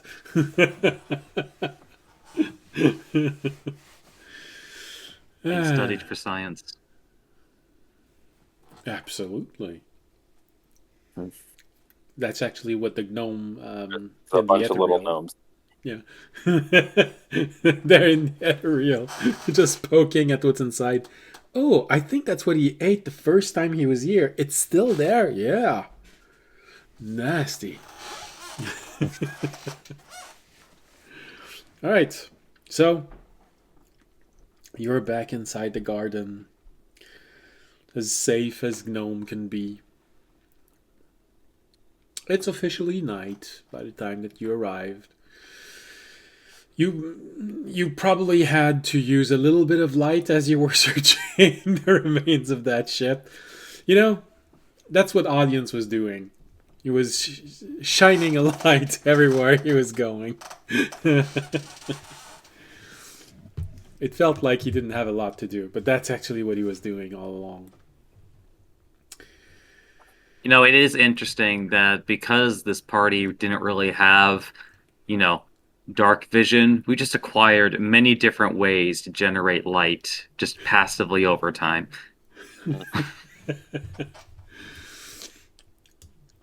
Yeah, because, you all had to face the fact that you might need a light alone. So.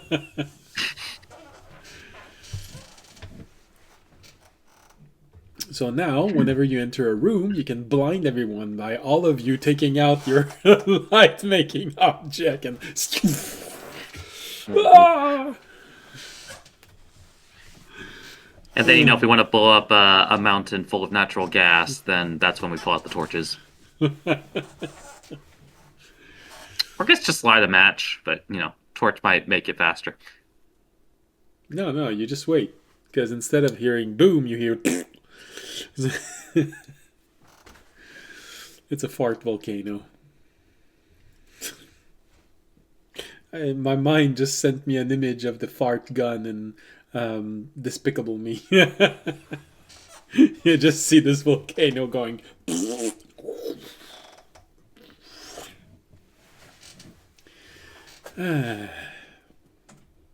So, fart joke aside, you all back in the comfortable zone of the garden. Anything else you want to do for the night? How late is it at this point?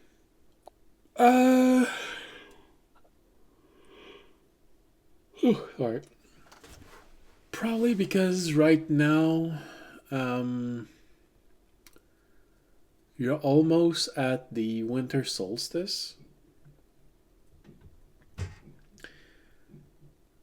It's probably something somewhere between, I don't know, I want to say 5:15, 5:30.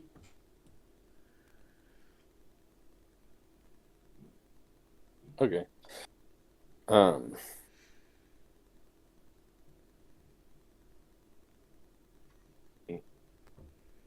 Should we try and find someone to talk to this dude? Sure. I truly don't know who it would be, but I'm sure someone could. I don't know anyone off the top of my head.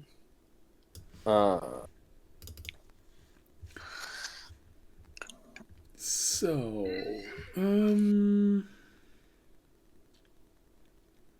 what do we have? Oh, that's right. Ezeal is missing. Which means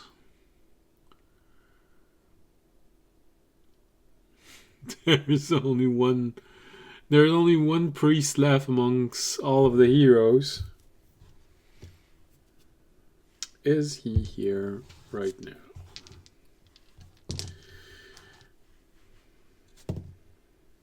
Oof.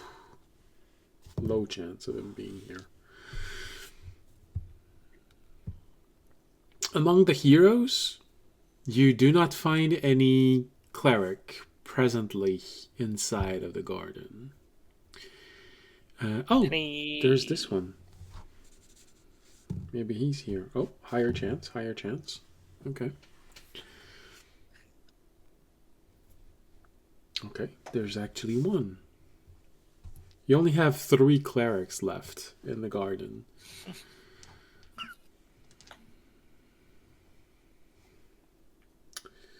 One is actually 2, because one is missing. Apparently he teleported out and you've never seen him since. Oh. I'm sure we'll see him sometime. Yeah. Mm-hmm.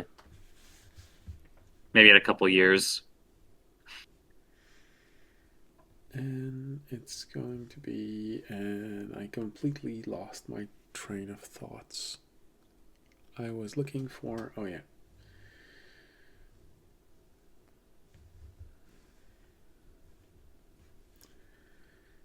Did I close it? Oh, no. There it is. Okay.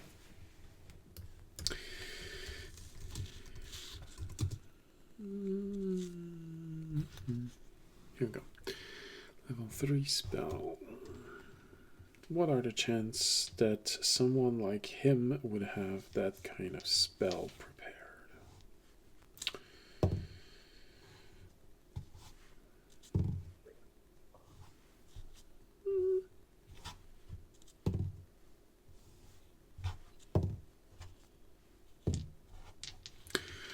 Okay.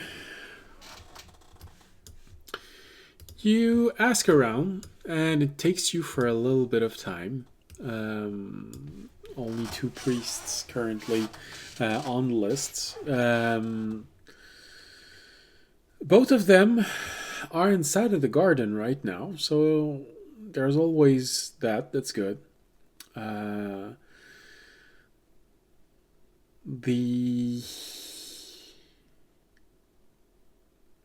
dwarf, which is a friend of Amiali, Coven, which she has warned you to not make bad joke about his name. Because a lot of people make fun of the name Coven for the dwarves, because it sounds a bit like cave-in. And another one of the Sharoons, those with large mushroom hats. One of them is a cleric.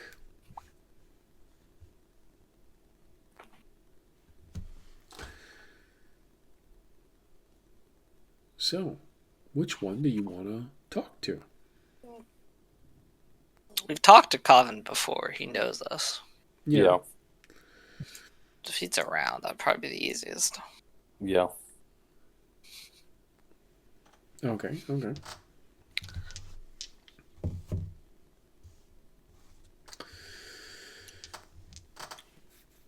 Takes a little bit of time, but you find him in the tavern, 2nd level. He is admiring the beauty of a double pint. And it's literally a pint the size of 2 pints. Because he's a dwarf, it looks larger when it's in front of him. Oh, also known as a quart. I was going to say, once.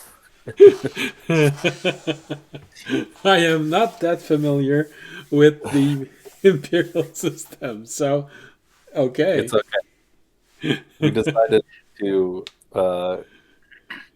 just have absolute nonsense way of measuring liquids. Well, to be fair, most of your measurement... No, okay. Alright, so...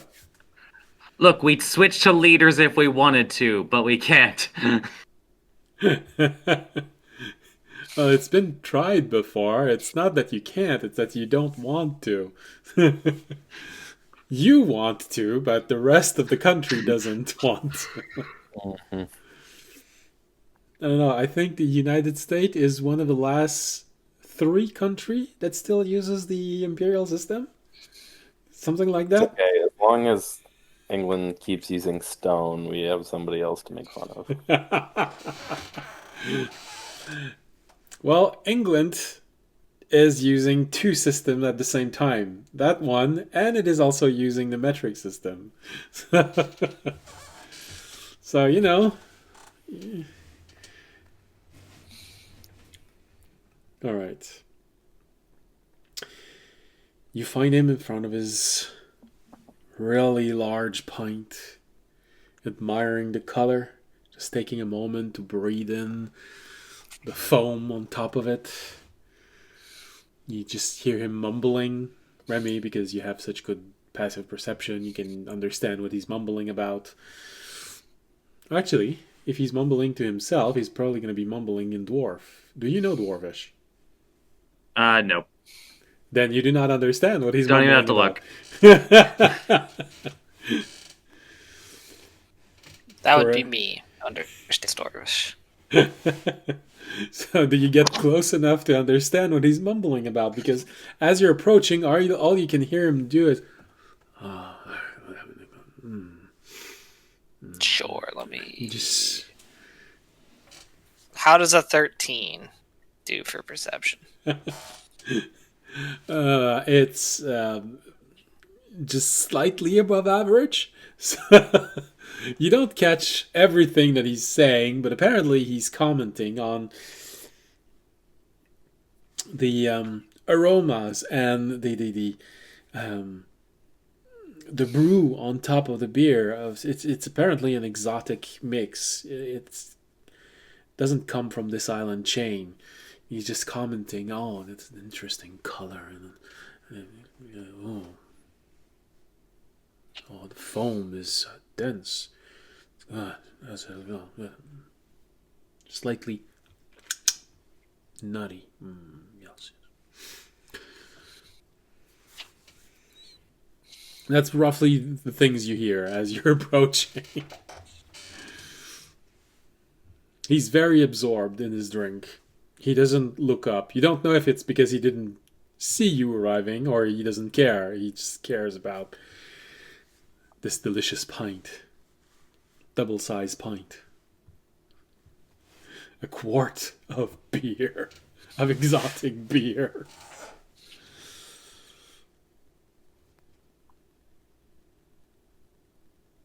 Do you say anything to him, or do you leave him to his... I'd be like, Common. He looks at you. Very true.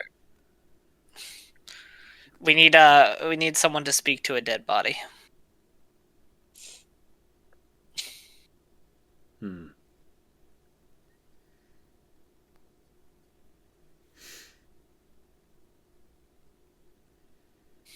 I see.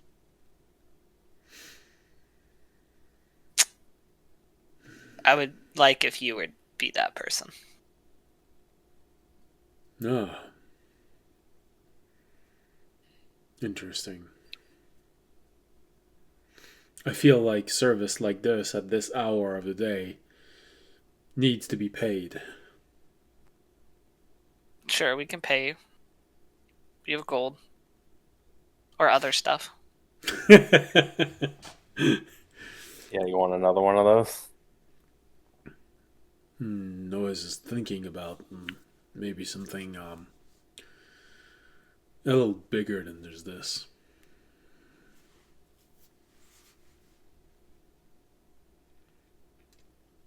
I have some old dwarven whiskey.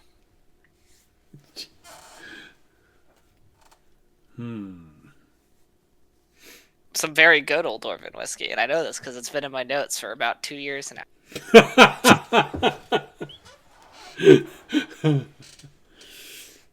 It's the one we got from where we also found that elf stuff that was really good that we gave out for I don't remember, but I have it.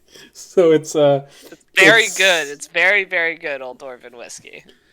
yeah, if I remember correctly, it's at least 1,500 years old dwarven Yeah. whiskey. Yep. That's interesting. He looks at the label on the bottle. That house doesn't exist anymore. No, you could be one of the only people who would. This might be the only bottle in existence.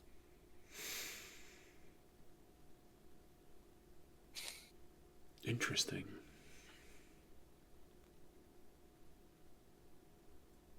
All right. Well, for something this rare, I feel like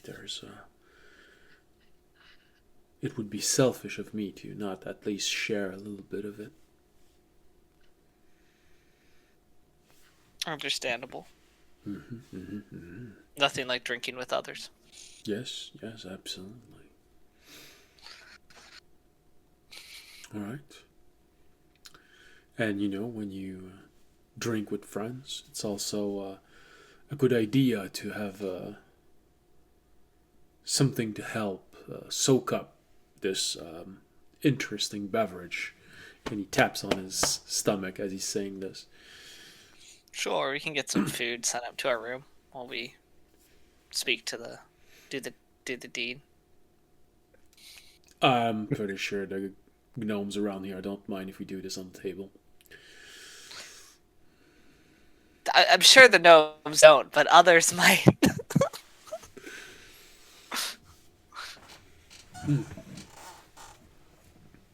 All right.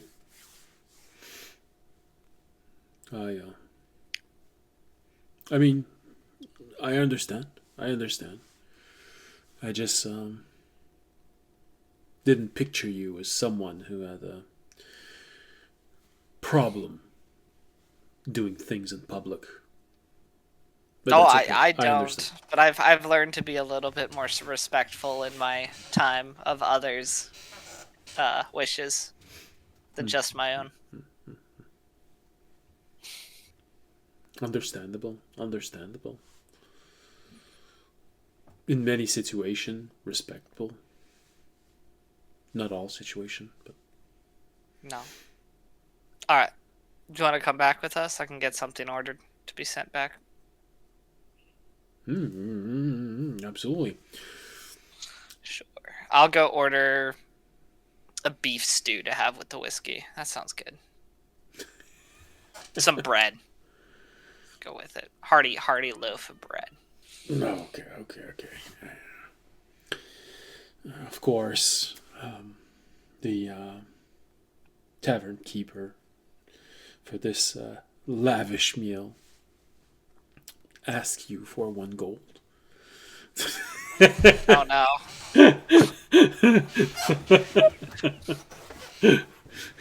How can I afford it? Well, Toby actually couldn't. Okay.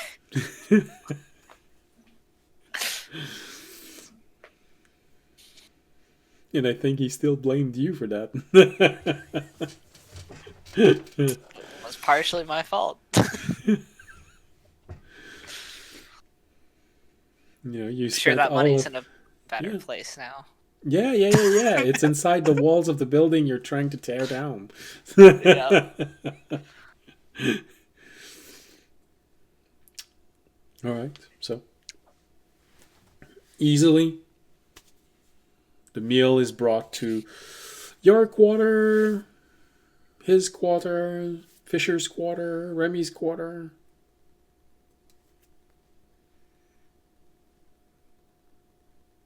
Which one? My quarters. Your quarters. All right.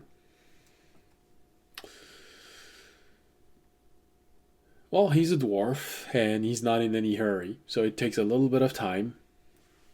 Fortunately, it gives just enough time for you all to arrive in Fisher's quarter at the same time as the meal arrives.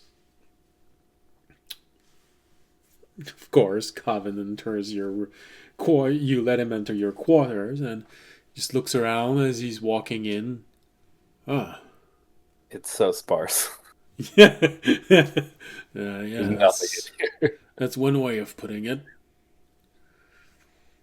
You know? Makes you wonder about the truth of some things. He looks at you for a brief moment. Yeah. I didn't picture you as an empty quarter type of guy. Especially being a mage. Okay. I mostly dabble. Okay. From inside of you, you'd hear Terranad say, I think he's making a reference to your quarters being an expression of your mind. I think he just insulted you. Yeah.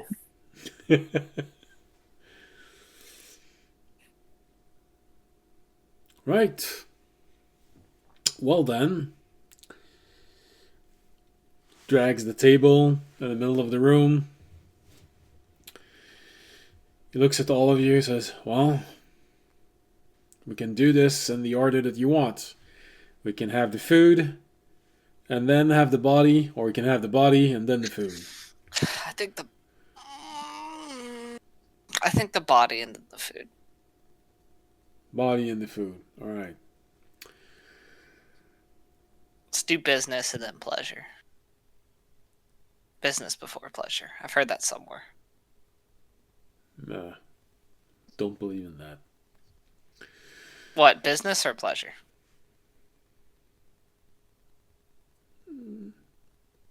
Both of them separate.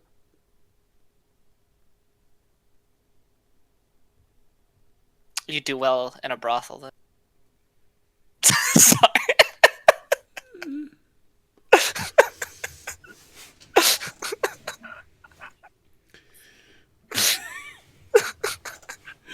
Did you say that in Dwarvish or in common No. so your friend understood? No, I said that in common.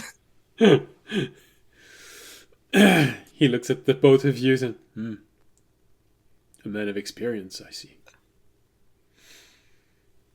Okay. Let's get the body fish here. Alright. Bonk. On the table. Ah, fresh kill, I see.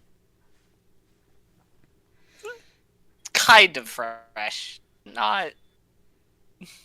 Yeah. He looks at you, Fisher, for a brief moment. Yeah, I think you're the smart one in the group. Okay, come on. He starts preparing the spell. He starts preparing the spell. Concentrating. He looks at you for a brief moment. He's got a divine focus with him. Puts it back inside of his satchel, takes out incense. I don't need to, but it's gonna smell better in a few minutes. Puts it on the table, starts burning it. Alright. The spell is being cast. The corpse was the target of this spell within the last 10 days. Low chance, but...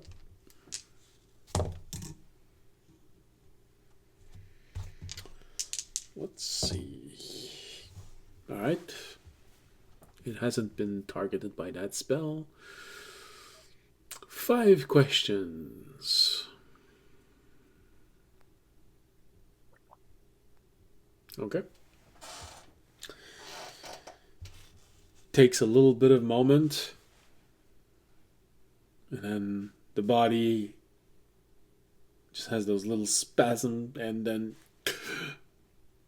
the eyes open with a terrified look. You know, the terrified look of someone who is about to see a sword being shoved in his face.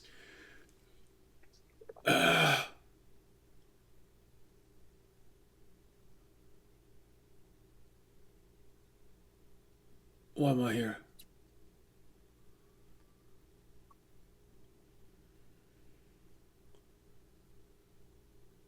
You do one last service. Oh. Okay.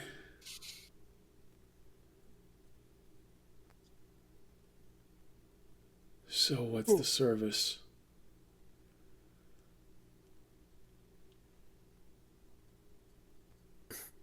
Trying to think of questions. Calvin looks at you, says, I think it means go ahead. Yeah. Yeah, I'm figuring out how to phrase it. From inside of you, Words. you didn't prepare any questions, did you? No, I didn't get that far. Audience is just looking at you, kind of like expectantly. Like, this guy got it, right? Yeah, totally. I'm smart. And then you hear him say under his breath, nah. And you realize that Terry and I'd probably just ask him if he had any questions in mind.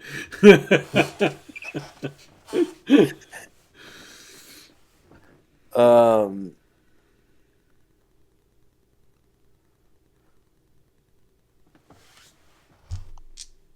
d- with Speak with Dead, does he? Are we talking to like him? Does he still have? The soul is not back in the body. You're basically talking to directly to his brain. He has the knowledge that he had, and that's it. Okay, but he doesn't have like loyalties. Well, anymore. if it was out of conviction, he can. Mhm. There's no guarantee that what he's going to say is the truth. And if he recognizes you, he could possibly start swearing at you.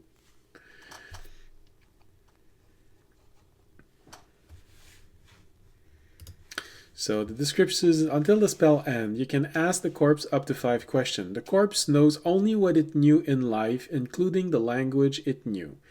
Answers are usually brief, cryptic, or repetitive, and the corpse is under no compulsion to offer a truthful answer if you are hostile to it or it recognizes you as an enemy. The spell doesn't return the creature's soul to its body, only its animating spirit. Thus, the corpse can't learn new information, doesn't comprehend anything that has happened since it died, and can't speculate about future events. Okay. So right now, he doesn't seem to be reacting hostile to you. So for now, he does not recognize you from the bounties that you saw inside of the. But that can change. Yeah, that's what I'm trying to figure out how to ask what I want to ask without asking it. Audience, if you want, you can cast Zone of Truth. Technically, it would add a layer of protection against lying. That would be helpful.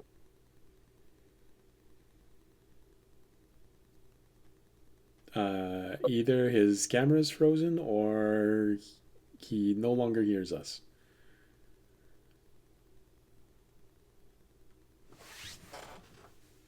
I think his camera is frozen. Oh no, okay, he's there. Hello. Audience, can you cast Zone of Truth? Yes, I can. You were really gone far away. It was like Andre's got this. I'm not here. I must wander. Where the fuck is Zone of Truth? Oh. Do I not no, I should have... Oh, Yeah. when I switched Okay. my class to Oh, away yeah. Oh, you know what? I Truth, think and Zone then of Truth might have been like your auto prep for. Yeah, it was. Oh. Shucks. Dude, I think it is still a spell I can get, but I don't think I... Hey, Kevin, do you also have Zone of Truth prepared? Were they both concentration? Neither That's of what them. I'm looking at right now. No, Zone of Truth is not concentration. It just lasts 10 Okay, minutes. it just lasts 10 minutes. All right.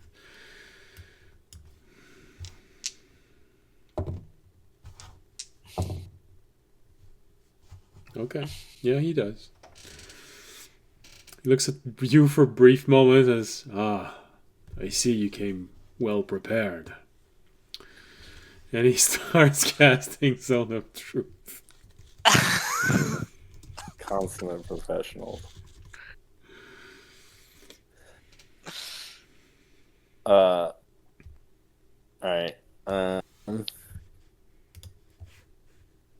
Will.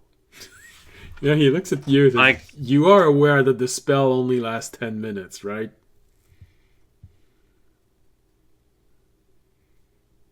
Yeah. Totally. I will ask the guy.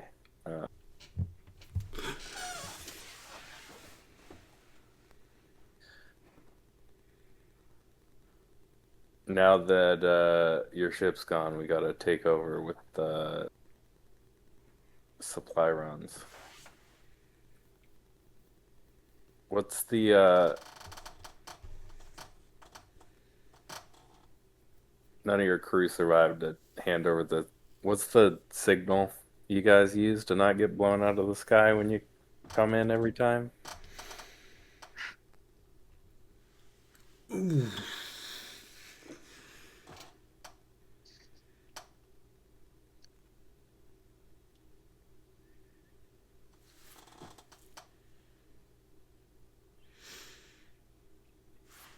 Okay. You want me to roll a deception check?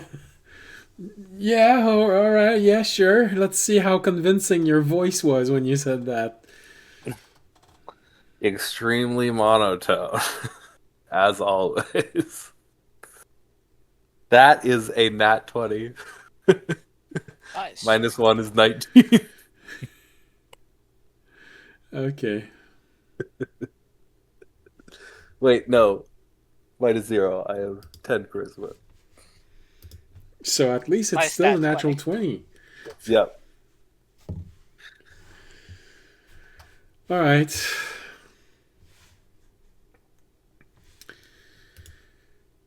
The guy looks at you for a brief moment and says, oh, yeah. You gotta take over the run. It's not a difficult one.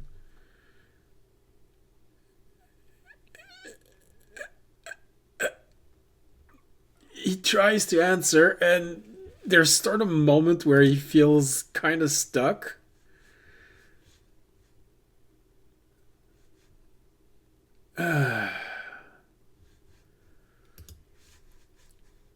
Does it seem like he's magically incapable of answering? It does feel like he was magically prohibited to say what he wanted to say. But I'm mixing your natural 20 with the Zone of Truth. And he takes it as though there's something inside of him that tells him it's not a good idea to lie to you. There's an element that feels genuine. You know, kind of like think you really want to get inside of there and you're not going to try and loot the place. So he goes off of that feeling. It's lanterns. Lantern.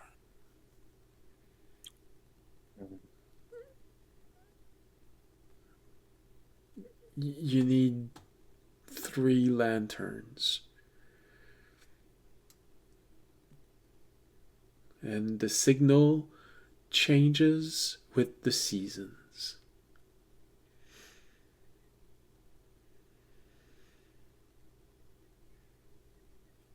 What's the current one?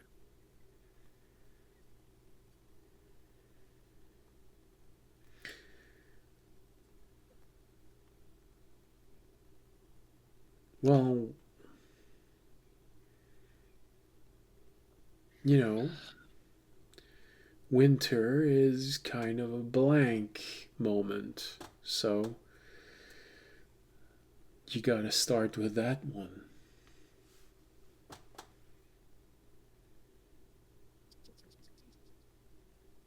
Remy, your passive insight easily tells you that he figured that there is a magic spell preventing him from lying, so he's intentionally being cryptic. It's not lies, but he's intentionally making it harder to figure out.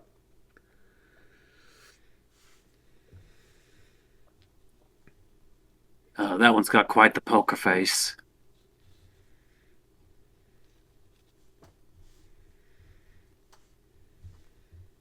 Yeah.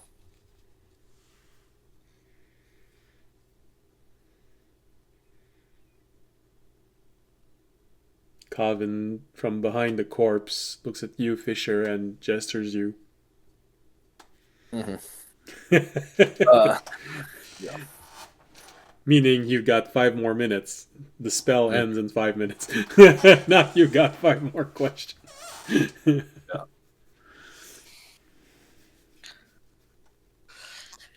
Do you ever transport back?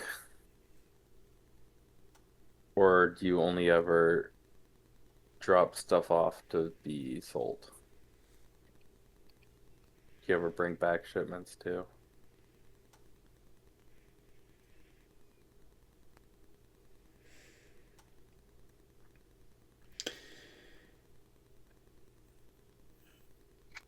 Of course. I make multiple runs. Some time to get in, some time to get out.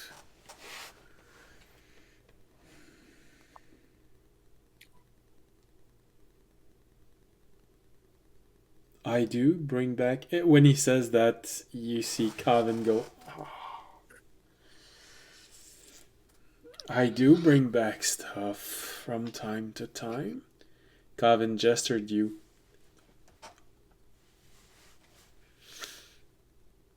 You just asked 2 questions in a row. I did. Clarifying questions count as the second question, don't they? Is that You have 1 question left. one question left? Fuck.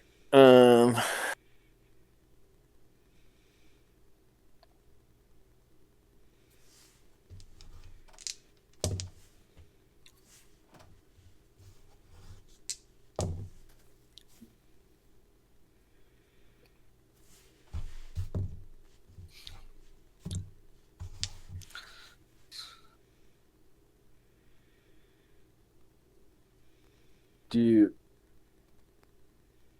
assuming I know the names of the captain, the first mate, and the second mate, and the priest, I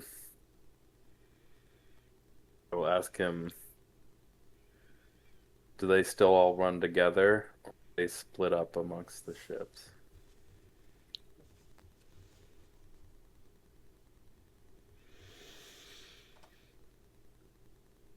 With the last few elements of strength of the spell, he looks at you for a brief moment And he says, "It's gonna be as hard as it once was to get to them." And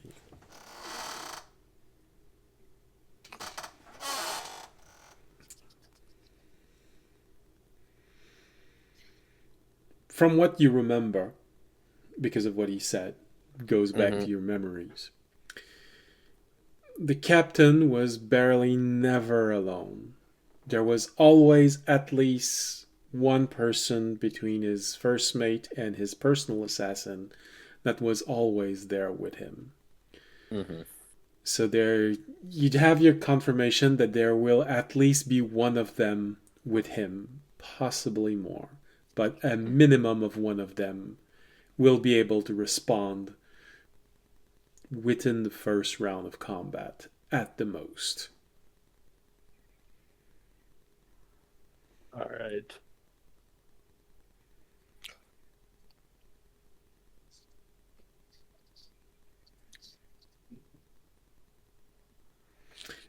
So Well, the four people for that the you the four people that you know, so with the experience that you've had during the past year and a half of your life, you'd probably be able to understand, well, 1,000 years, but technically, you'd probably be able to deduce that the captain is most likely some sort of magical warrior. Most likely a type of warlock, or like you, an eldritch knight. But you'd lean a lot more on a hexblade, a type of hexblade warlock. The first mate, you're pretty sure is a warrior, and as many would say, a real nasty piece of work warrior. Extremely efficient, extremely cruel. Most likely a battlemaster warrior. His personal assassin, well, everything's in the title. It's his personal assassin. So most likely a rogue assassin. And if the priest is there, you're pretty sure it's a Tempest cleric.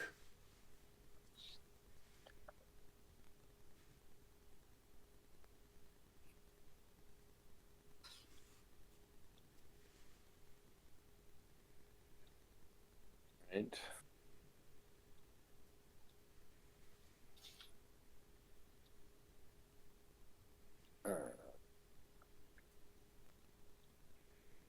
There's also one thing that you've never been able to explain with your old captain.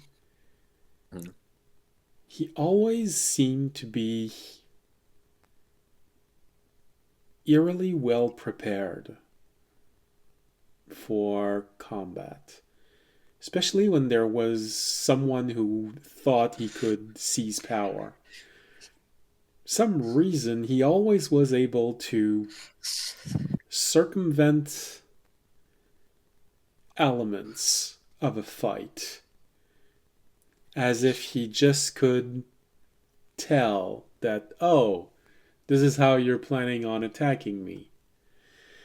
Then I do this to counter it. It's like Yu-Gi-Oh! For some reason, he always has a trap card that's ready to respond to what you're doing. You don't know how he does that, but he always seemed to be able to do that.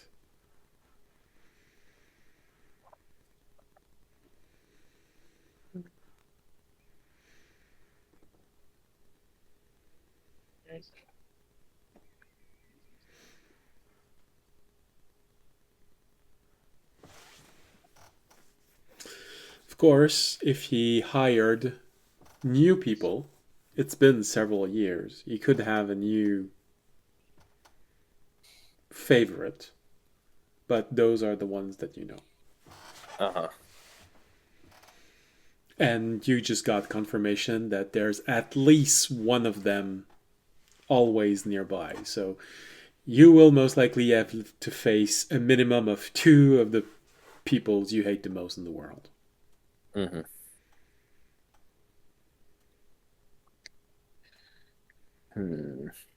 All right. Okay.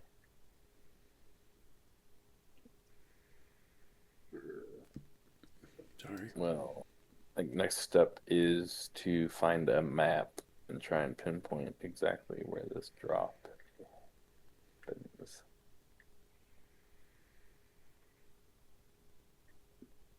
And while you're thinking about that, Covens removes the corpse from the table, looks around for a cloth to clean the table, and doesn't find any, so he takes your pillow. He looks at you as he's doing this. I don't think you're going to need it. He takes your pillow and carefully cleans the table. Looks at you, audience. Well, that's why you're here. Sit down. Pours you a glass. All right. Gestures toward the plate of food. And you get to play connoisseur for the next 20 minutes.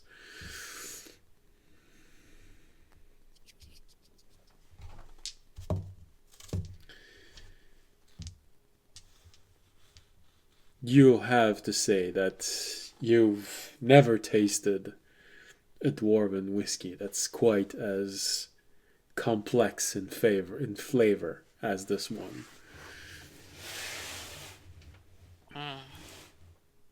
Good shit. I think I'm gonna try some of this whiskey. Audience kind of gives you a look, like, "Are you sure? Can you taste it?"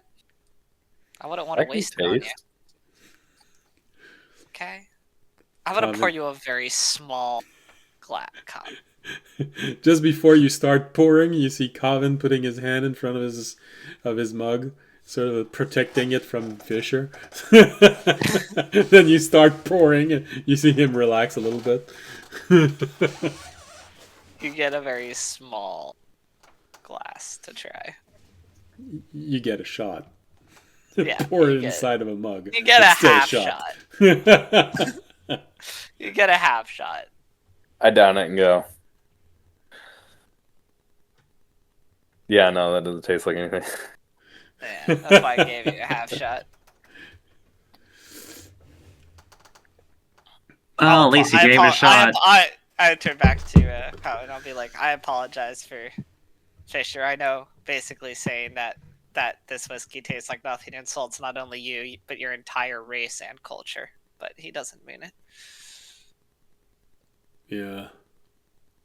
He looks around the room again. I'm getting the feeling that what they say is actually true.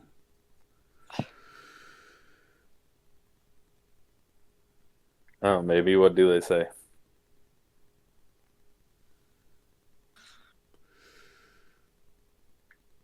Well, that your room looks like the inside of your mind. That's why wizards are a complete mess. But full of books. Yours has a corpse decomposing inside. Oh, that's what wizards should be full of. Or should be more like. And I'll take a sip of my drink. The dwarf looks at you when you say this and you just go,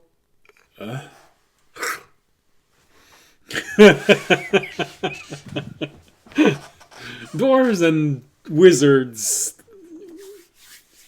they're not the best of friends. Yeah. In 5e, you can actually get some dwarven wizards, but they're more of an aberration than an actual standard.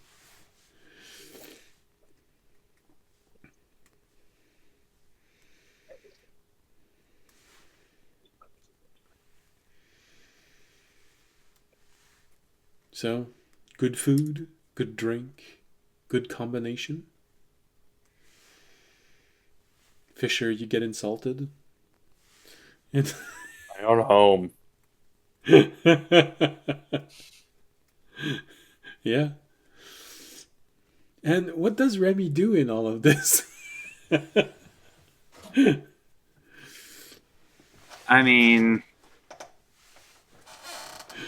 I guess besides, just like when he was like paying attention to the corpse, I mean, they still haven't identified an item, so I figured that takes about 11 minutes, so. True. All right, so I'm guessing you want to identify the little magical object. Yeah, since it's just the one that needs to be identified, it's like, not a huge deal to just take care of that. So it's not an extremely powerful and useful magical object, but it's kind of interesting. When you analyze it, you start understanding how it works, and it really is. It looks like it's made of glass, but actually it's small crystals. And it's actually a little device that allows you to cast using it the cantrip minor illusion. So depending on how you shift the faces around, it will create whatever you want. It's a very elaborate way of creating illusions. You slide one of the triangle surface, and you can make a humanoid. Another one, you turn it, and it's going to be human. So it's everything is there. It's sort of it's really is. It allows you to cast minor illusion as a cantrip using this object, whichever you want. The complexity of the element is just so that you have access to everything that the actual spell does. And if I'm not mistaken, minor illusion can also make sounds. Yeah, it's usually one or the other. Yeah.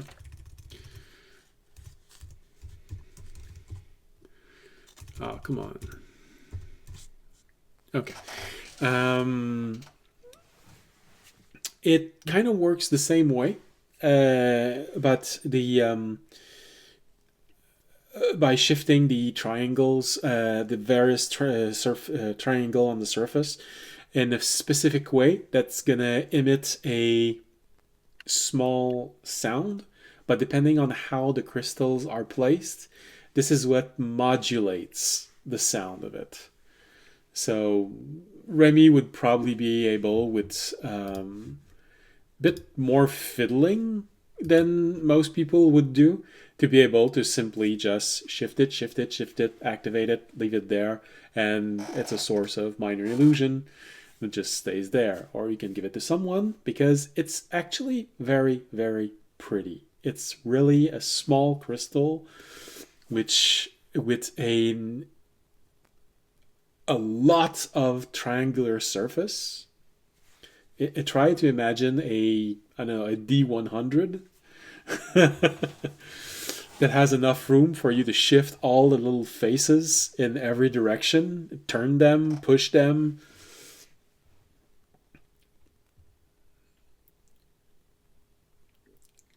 You understand of it that it is meant to be a tool to help people. Because technically, if you create something with it, for example, if you shift everything so that the structure kind of looks like the origami version of a duck, for example, it's going to generate an illusion of a duck and a sound similar to a duck, if you want.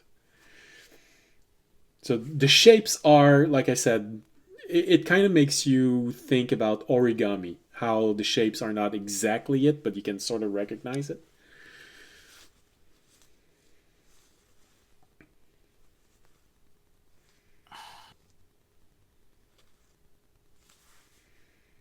Raimi will put it with his ever-growing collection of knickknacks Because that of he will this, find a use for. because of the complexity of it, even though it is a cantrip, you think you can probably manage if you want to sell it for something like 75, maybe 100 gold.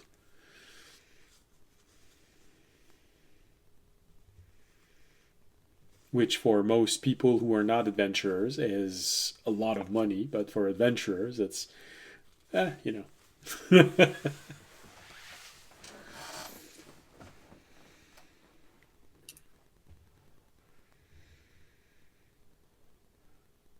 It's an Maybe I wasn't clear. It's like it's going to go to his collection of yeah, no, knickknacks that no, no, no, no. he will find a use for. And I do have to admit, I think you found something to do with 90% of everything I've ever given you. So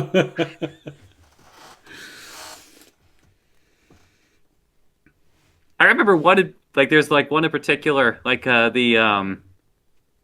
like the little battle set. Just like it was supposed to be just something just completely, just like, oh, this will be nice. Made a crap ton of money off of that. Uh, and you distracted children during a very tense moment.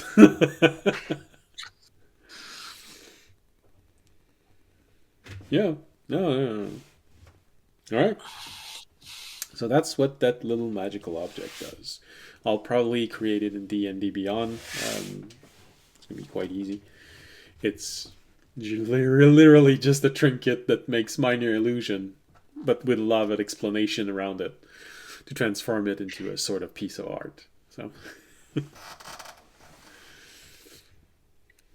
Raimi quits his life of adventuring and becomes an artist.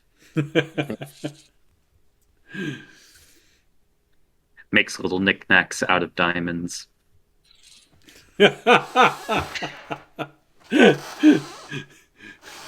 When he retires, I've got a few thousand diamonds. Might as well do something with it. What can I do? Like someone wander into a shop, like, oh, look at all these little glass knickknacks. Slams his fist on the countertop. No, do not insult my work. Yeah, and the no and the do not insult my work needs to be in with different accents. One feels like the no an SMR with no, not an SMR, damn it, the name just escaped my mind. The half giant Describe ones. it. Goliath. Sorry? Goliath. Yes, that's it. A Goliath screaming at someone no because he tried to take the food in front of him, and then the other one has a British accent. Do not insult my work. Okay. All right. So,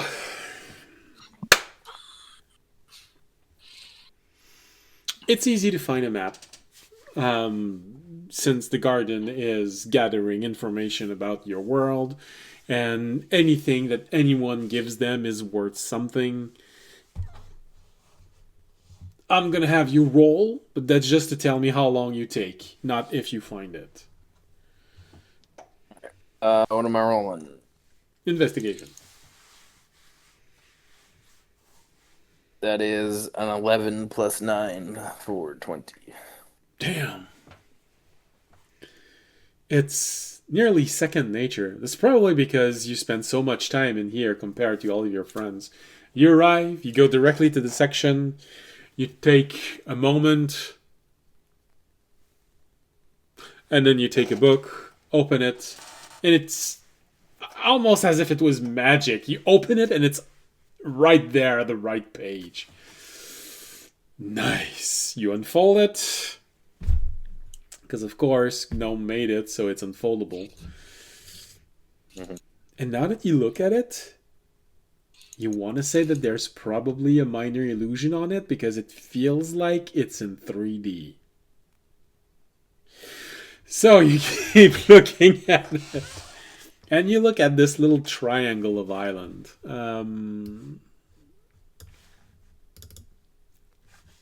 Leaving the... oops. That leaves the area where it's supposed to be. And quite honestly, you have to admit... okay, I get it. It's probably interesting. Can I actually... copy... maybe I can show you what I mean.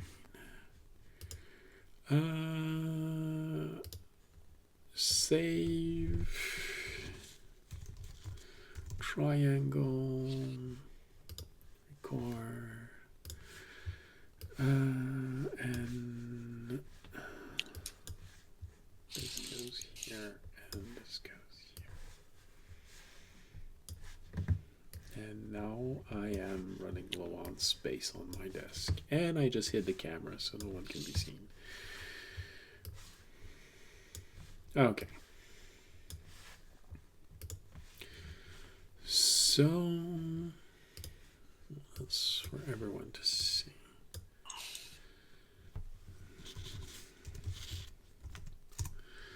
So this is the portion of the map that I'm talking. It creates a triangle. I wonder if I can actually show everyone this. Also on stream. Image.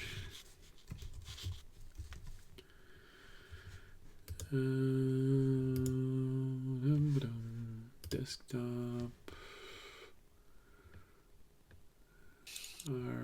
RS triangle. Okay. Ah, look at that. Can actually make it fit on the screen quite well. Alright, so now everyone can actually see what I'm showing you. So, it feels like it's somewhere in that triangle with the way that it was described. So those, the lines on the map are the usual commercial roads where the ships travel the most. It's the safest way through this reef-filled region. You get the feeling that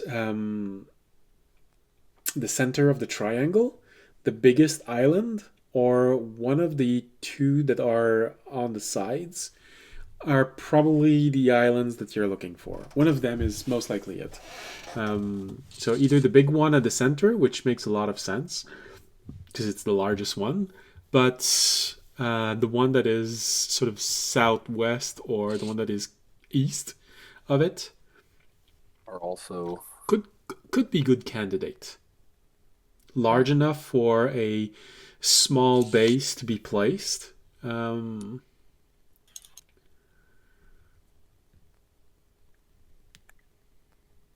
it would also be discreet because it's mostly just rocks. Mm-hmm.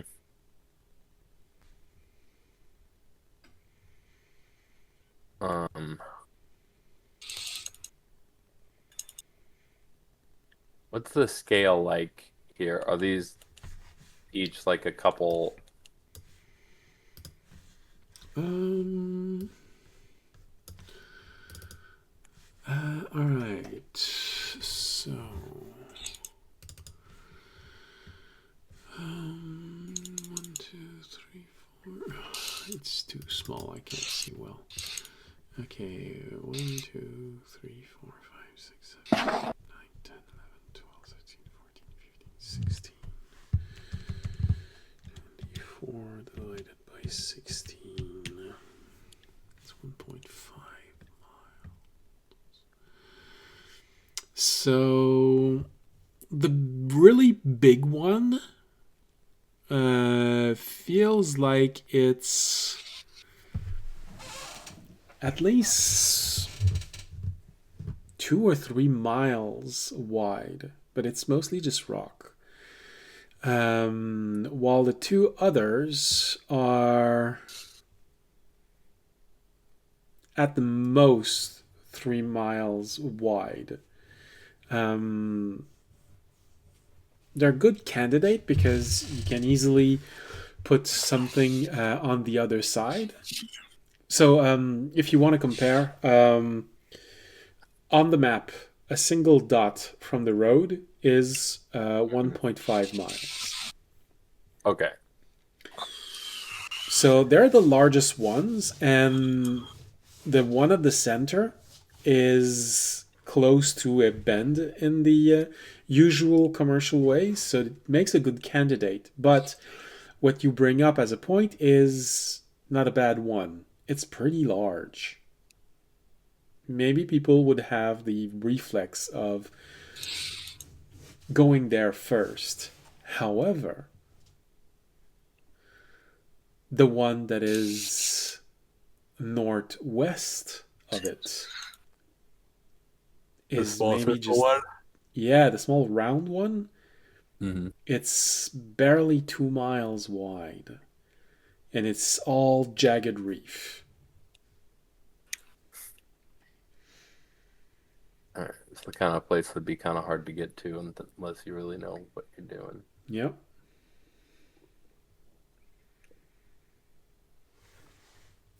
Right. Um,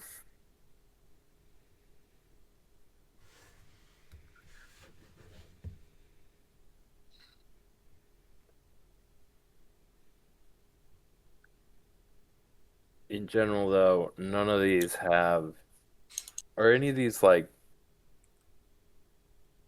forested, or are these all just big rocks out in the water? Most of them are just big rocks. The very large one, now that you're looking at it, it might have some vegetation, but because it's rocks, it's probably not going to be forest.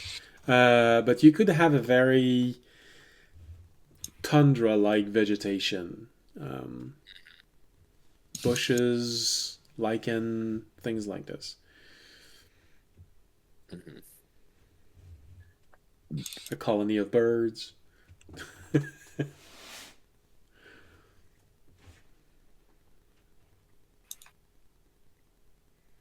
Mhm.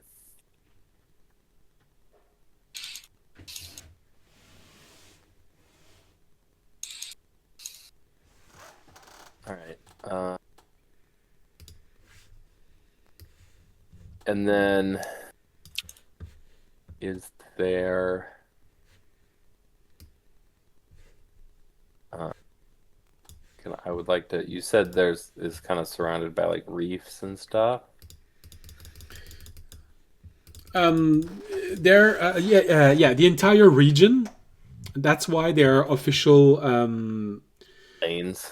lanes for this. That's because they're safe lanes. Mhm. So long as you follow this dot, probably within a mile of it, um, it's safe passage.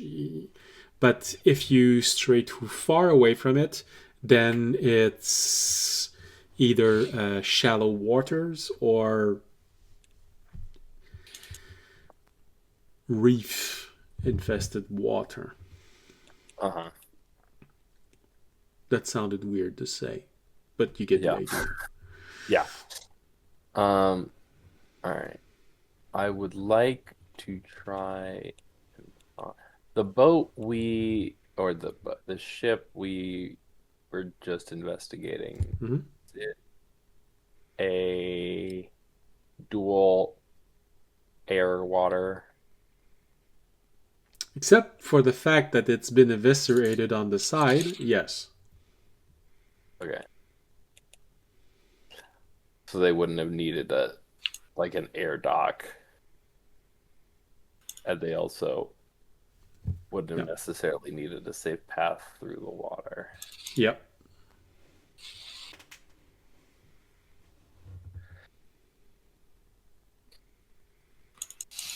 A very interesting combination. Mm-hmm. Don't need to be afraid of the reefs, and once you get there, you don't need a sky dock. You can just land on the water and you're good. Mm-hmm. Okay.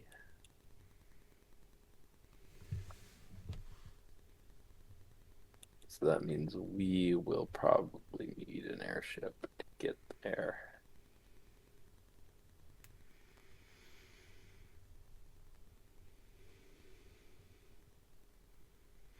Now, if you don't want to ruin yourself buying a ship, there are different sizes of ships. The ship that you were just in is a medium-sized ship. Because I've rebuilt a lot of the elements of ship because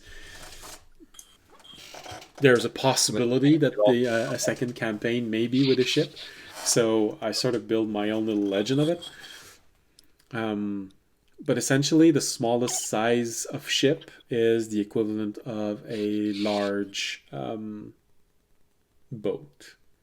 So enough room for maybe 6 to 8 people, something like this. It only has an engine, and if you want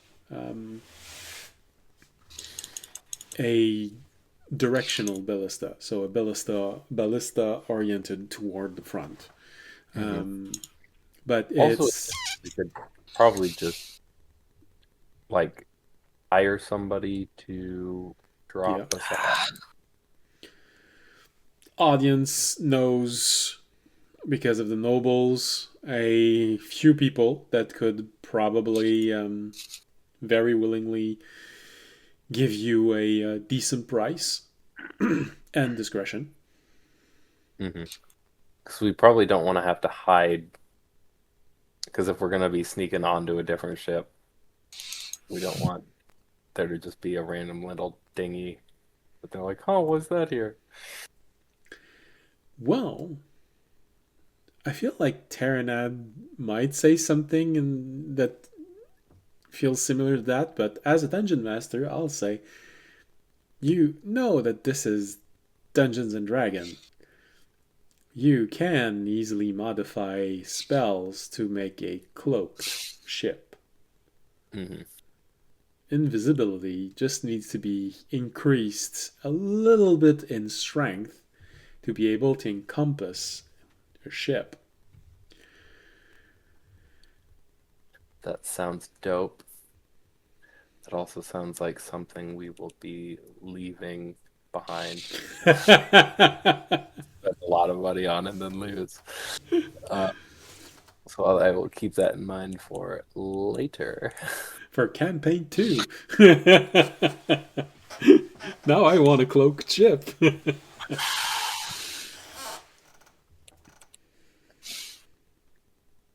All right.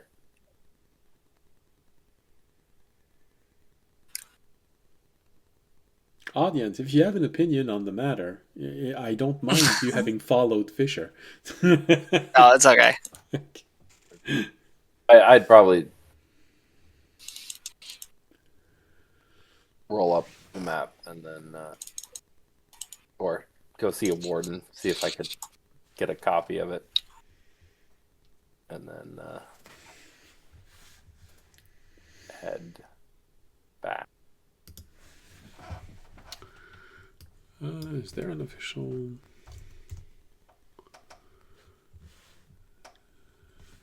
No, not here. Yeah, a copy of it is easy to do. I'm just trying to figure out, is there already a price for that?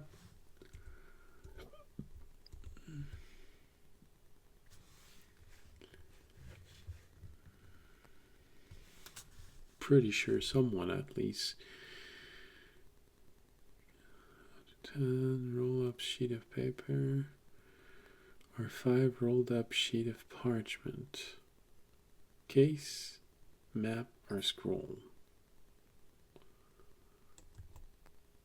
So yeah, it's gonna cost you the insane amount of 1 gold.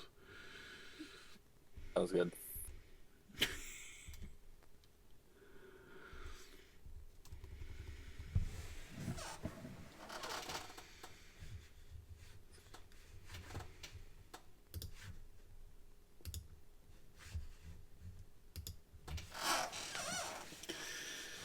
Alright.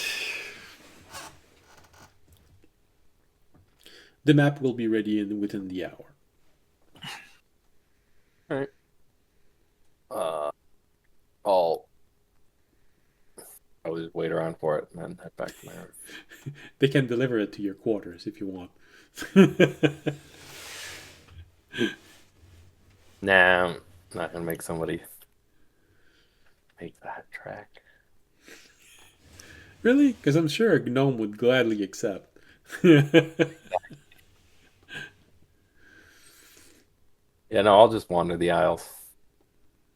Okay. Peruse. All right. In that case, after 25 minutes, Warden finds you, and here you go. The map has been copied.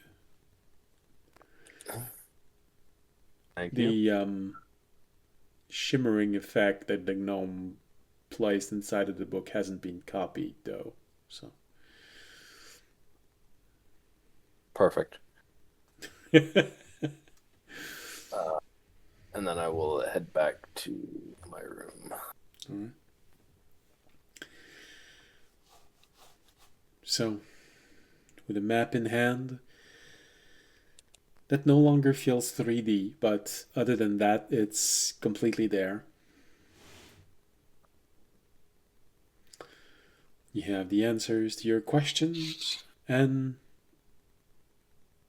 a most likely position where the island will probably be. You have an idea of who you might face. All you need is the approbation of your fellow adventurer and a ride to get there. Mm-hmm.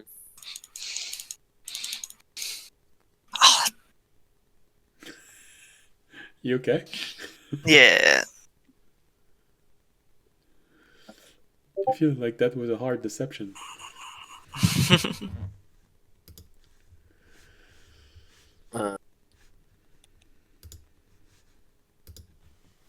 Yeah. All right. So, it's a bit late for to contact anyone to have that, but like I said, you do have several options. You can probably just go through audience's contact, or you can actually get to the port town. It's where you arrived. You know that there are a lot of ships. Someone could would probably accept a little bit of gold to make the detour and leave you close to the island. Or you can rent a small boat. Not a tiny one, just a small one. What is the range on clairvoyance again? Sorry. I think it's pretty far. And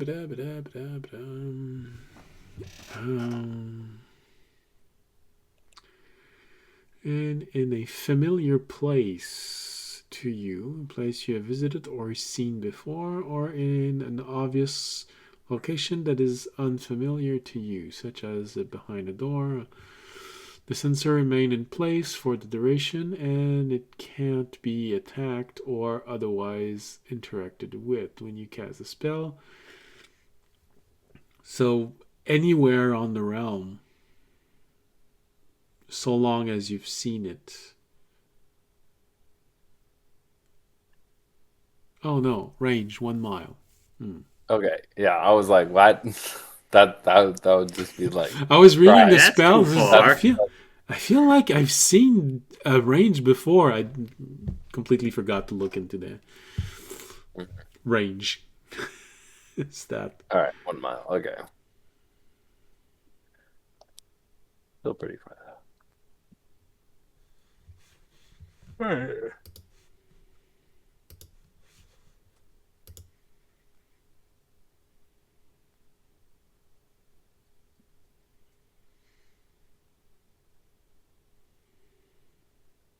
All right.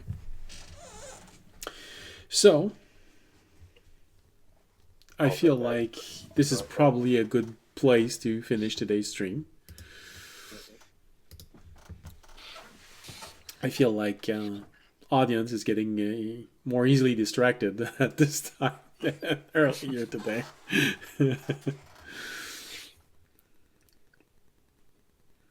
And the only thing you need left to decide is how you get there. Who do you ask? A random people, audience's connection? You make one yourself? So since this is the only thing left before you can start on that first step into attacking one of your enemy by facing one of your other enemy, it's a good place where we can end today's episode. All right. So, we always gotta end on campfire.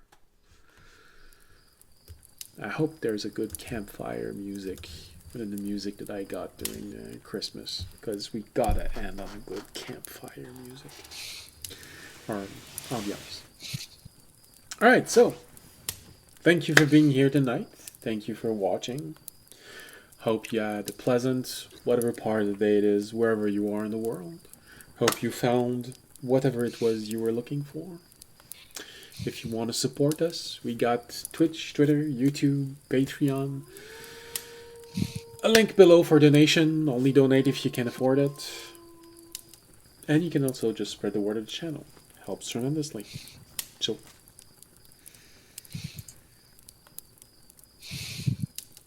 see you again next week. Wednesday if you're watching this live. Friday if you're watching the rebroadcast. And for those who wants to be there with me tomorrow, map making. We are continuing the holiday special map that we were making.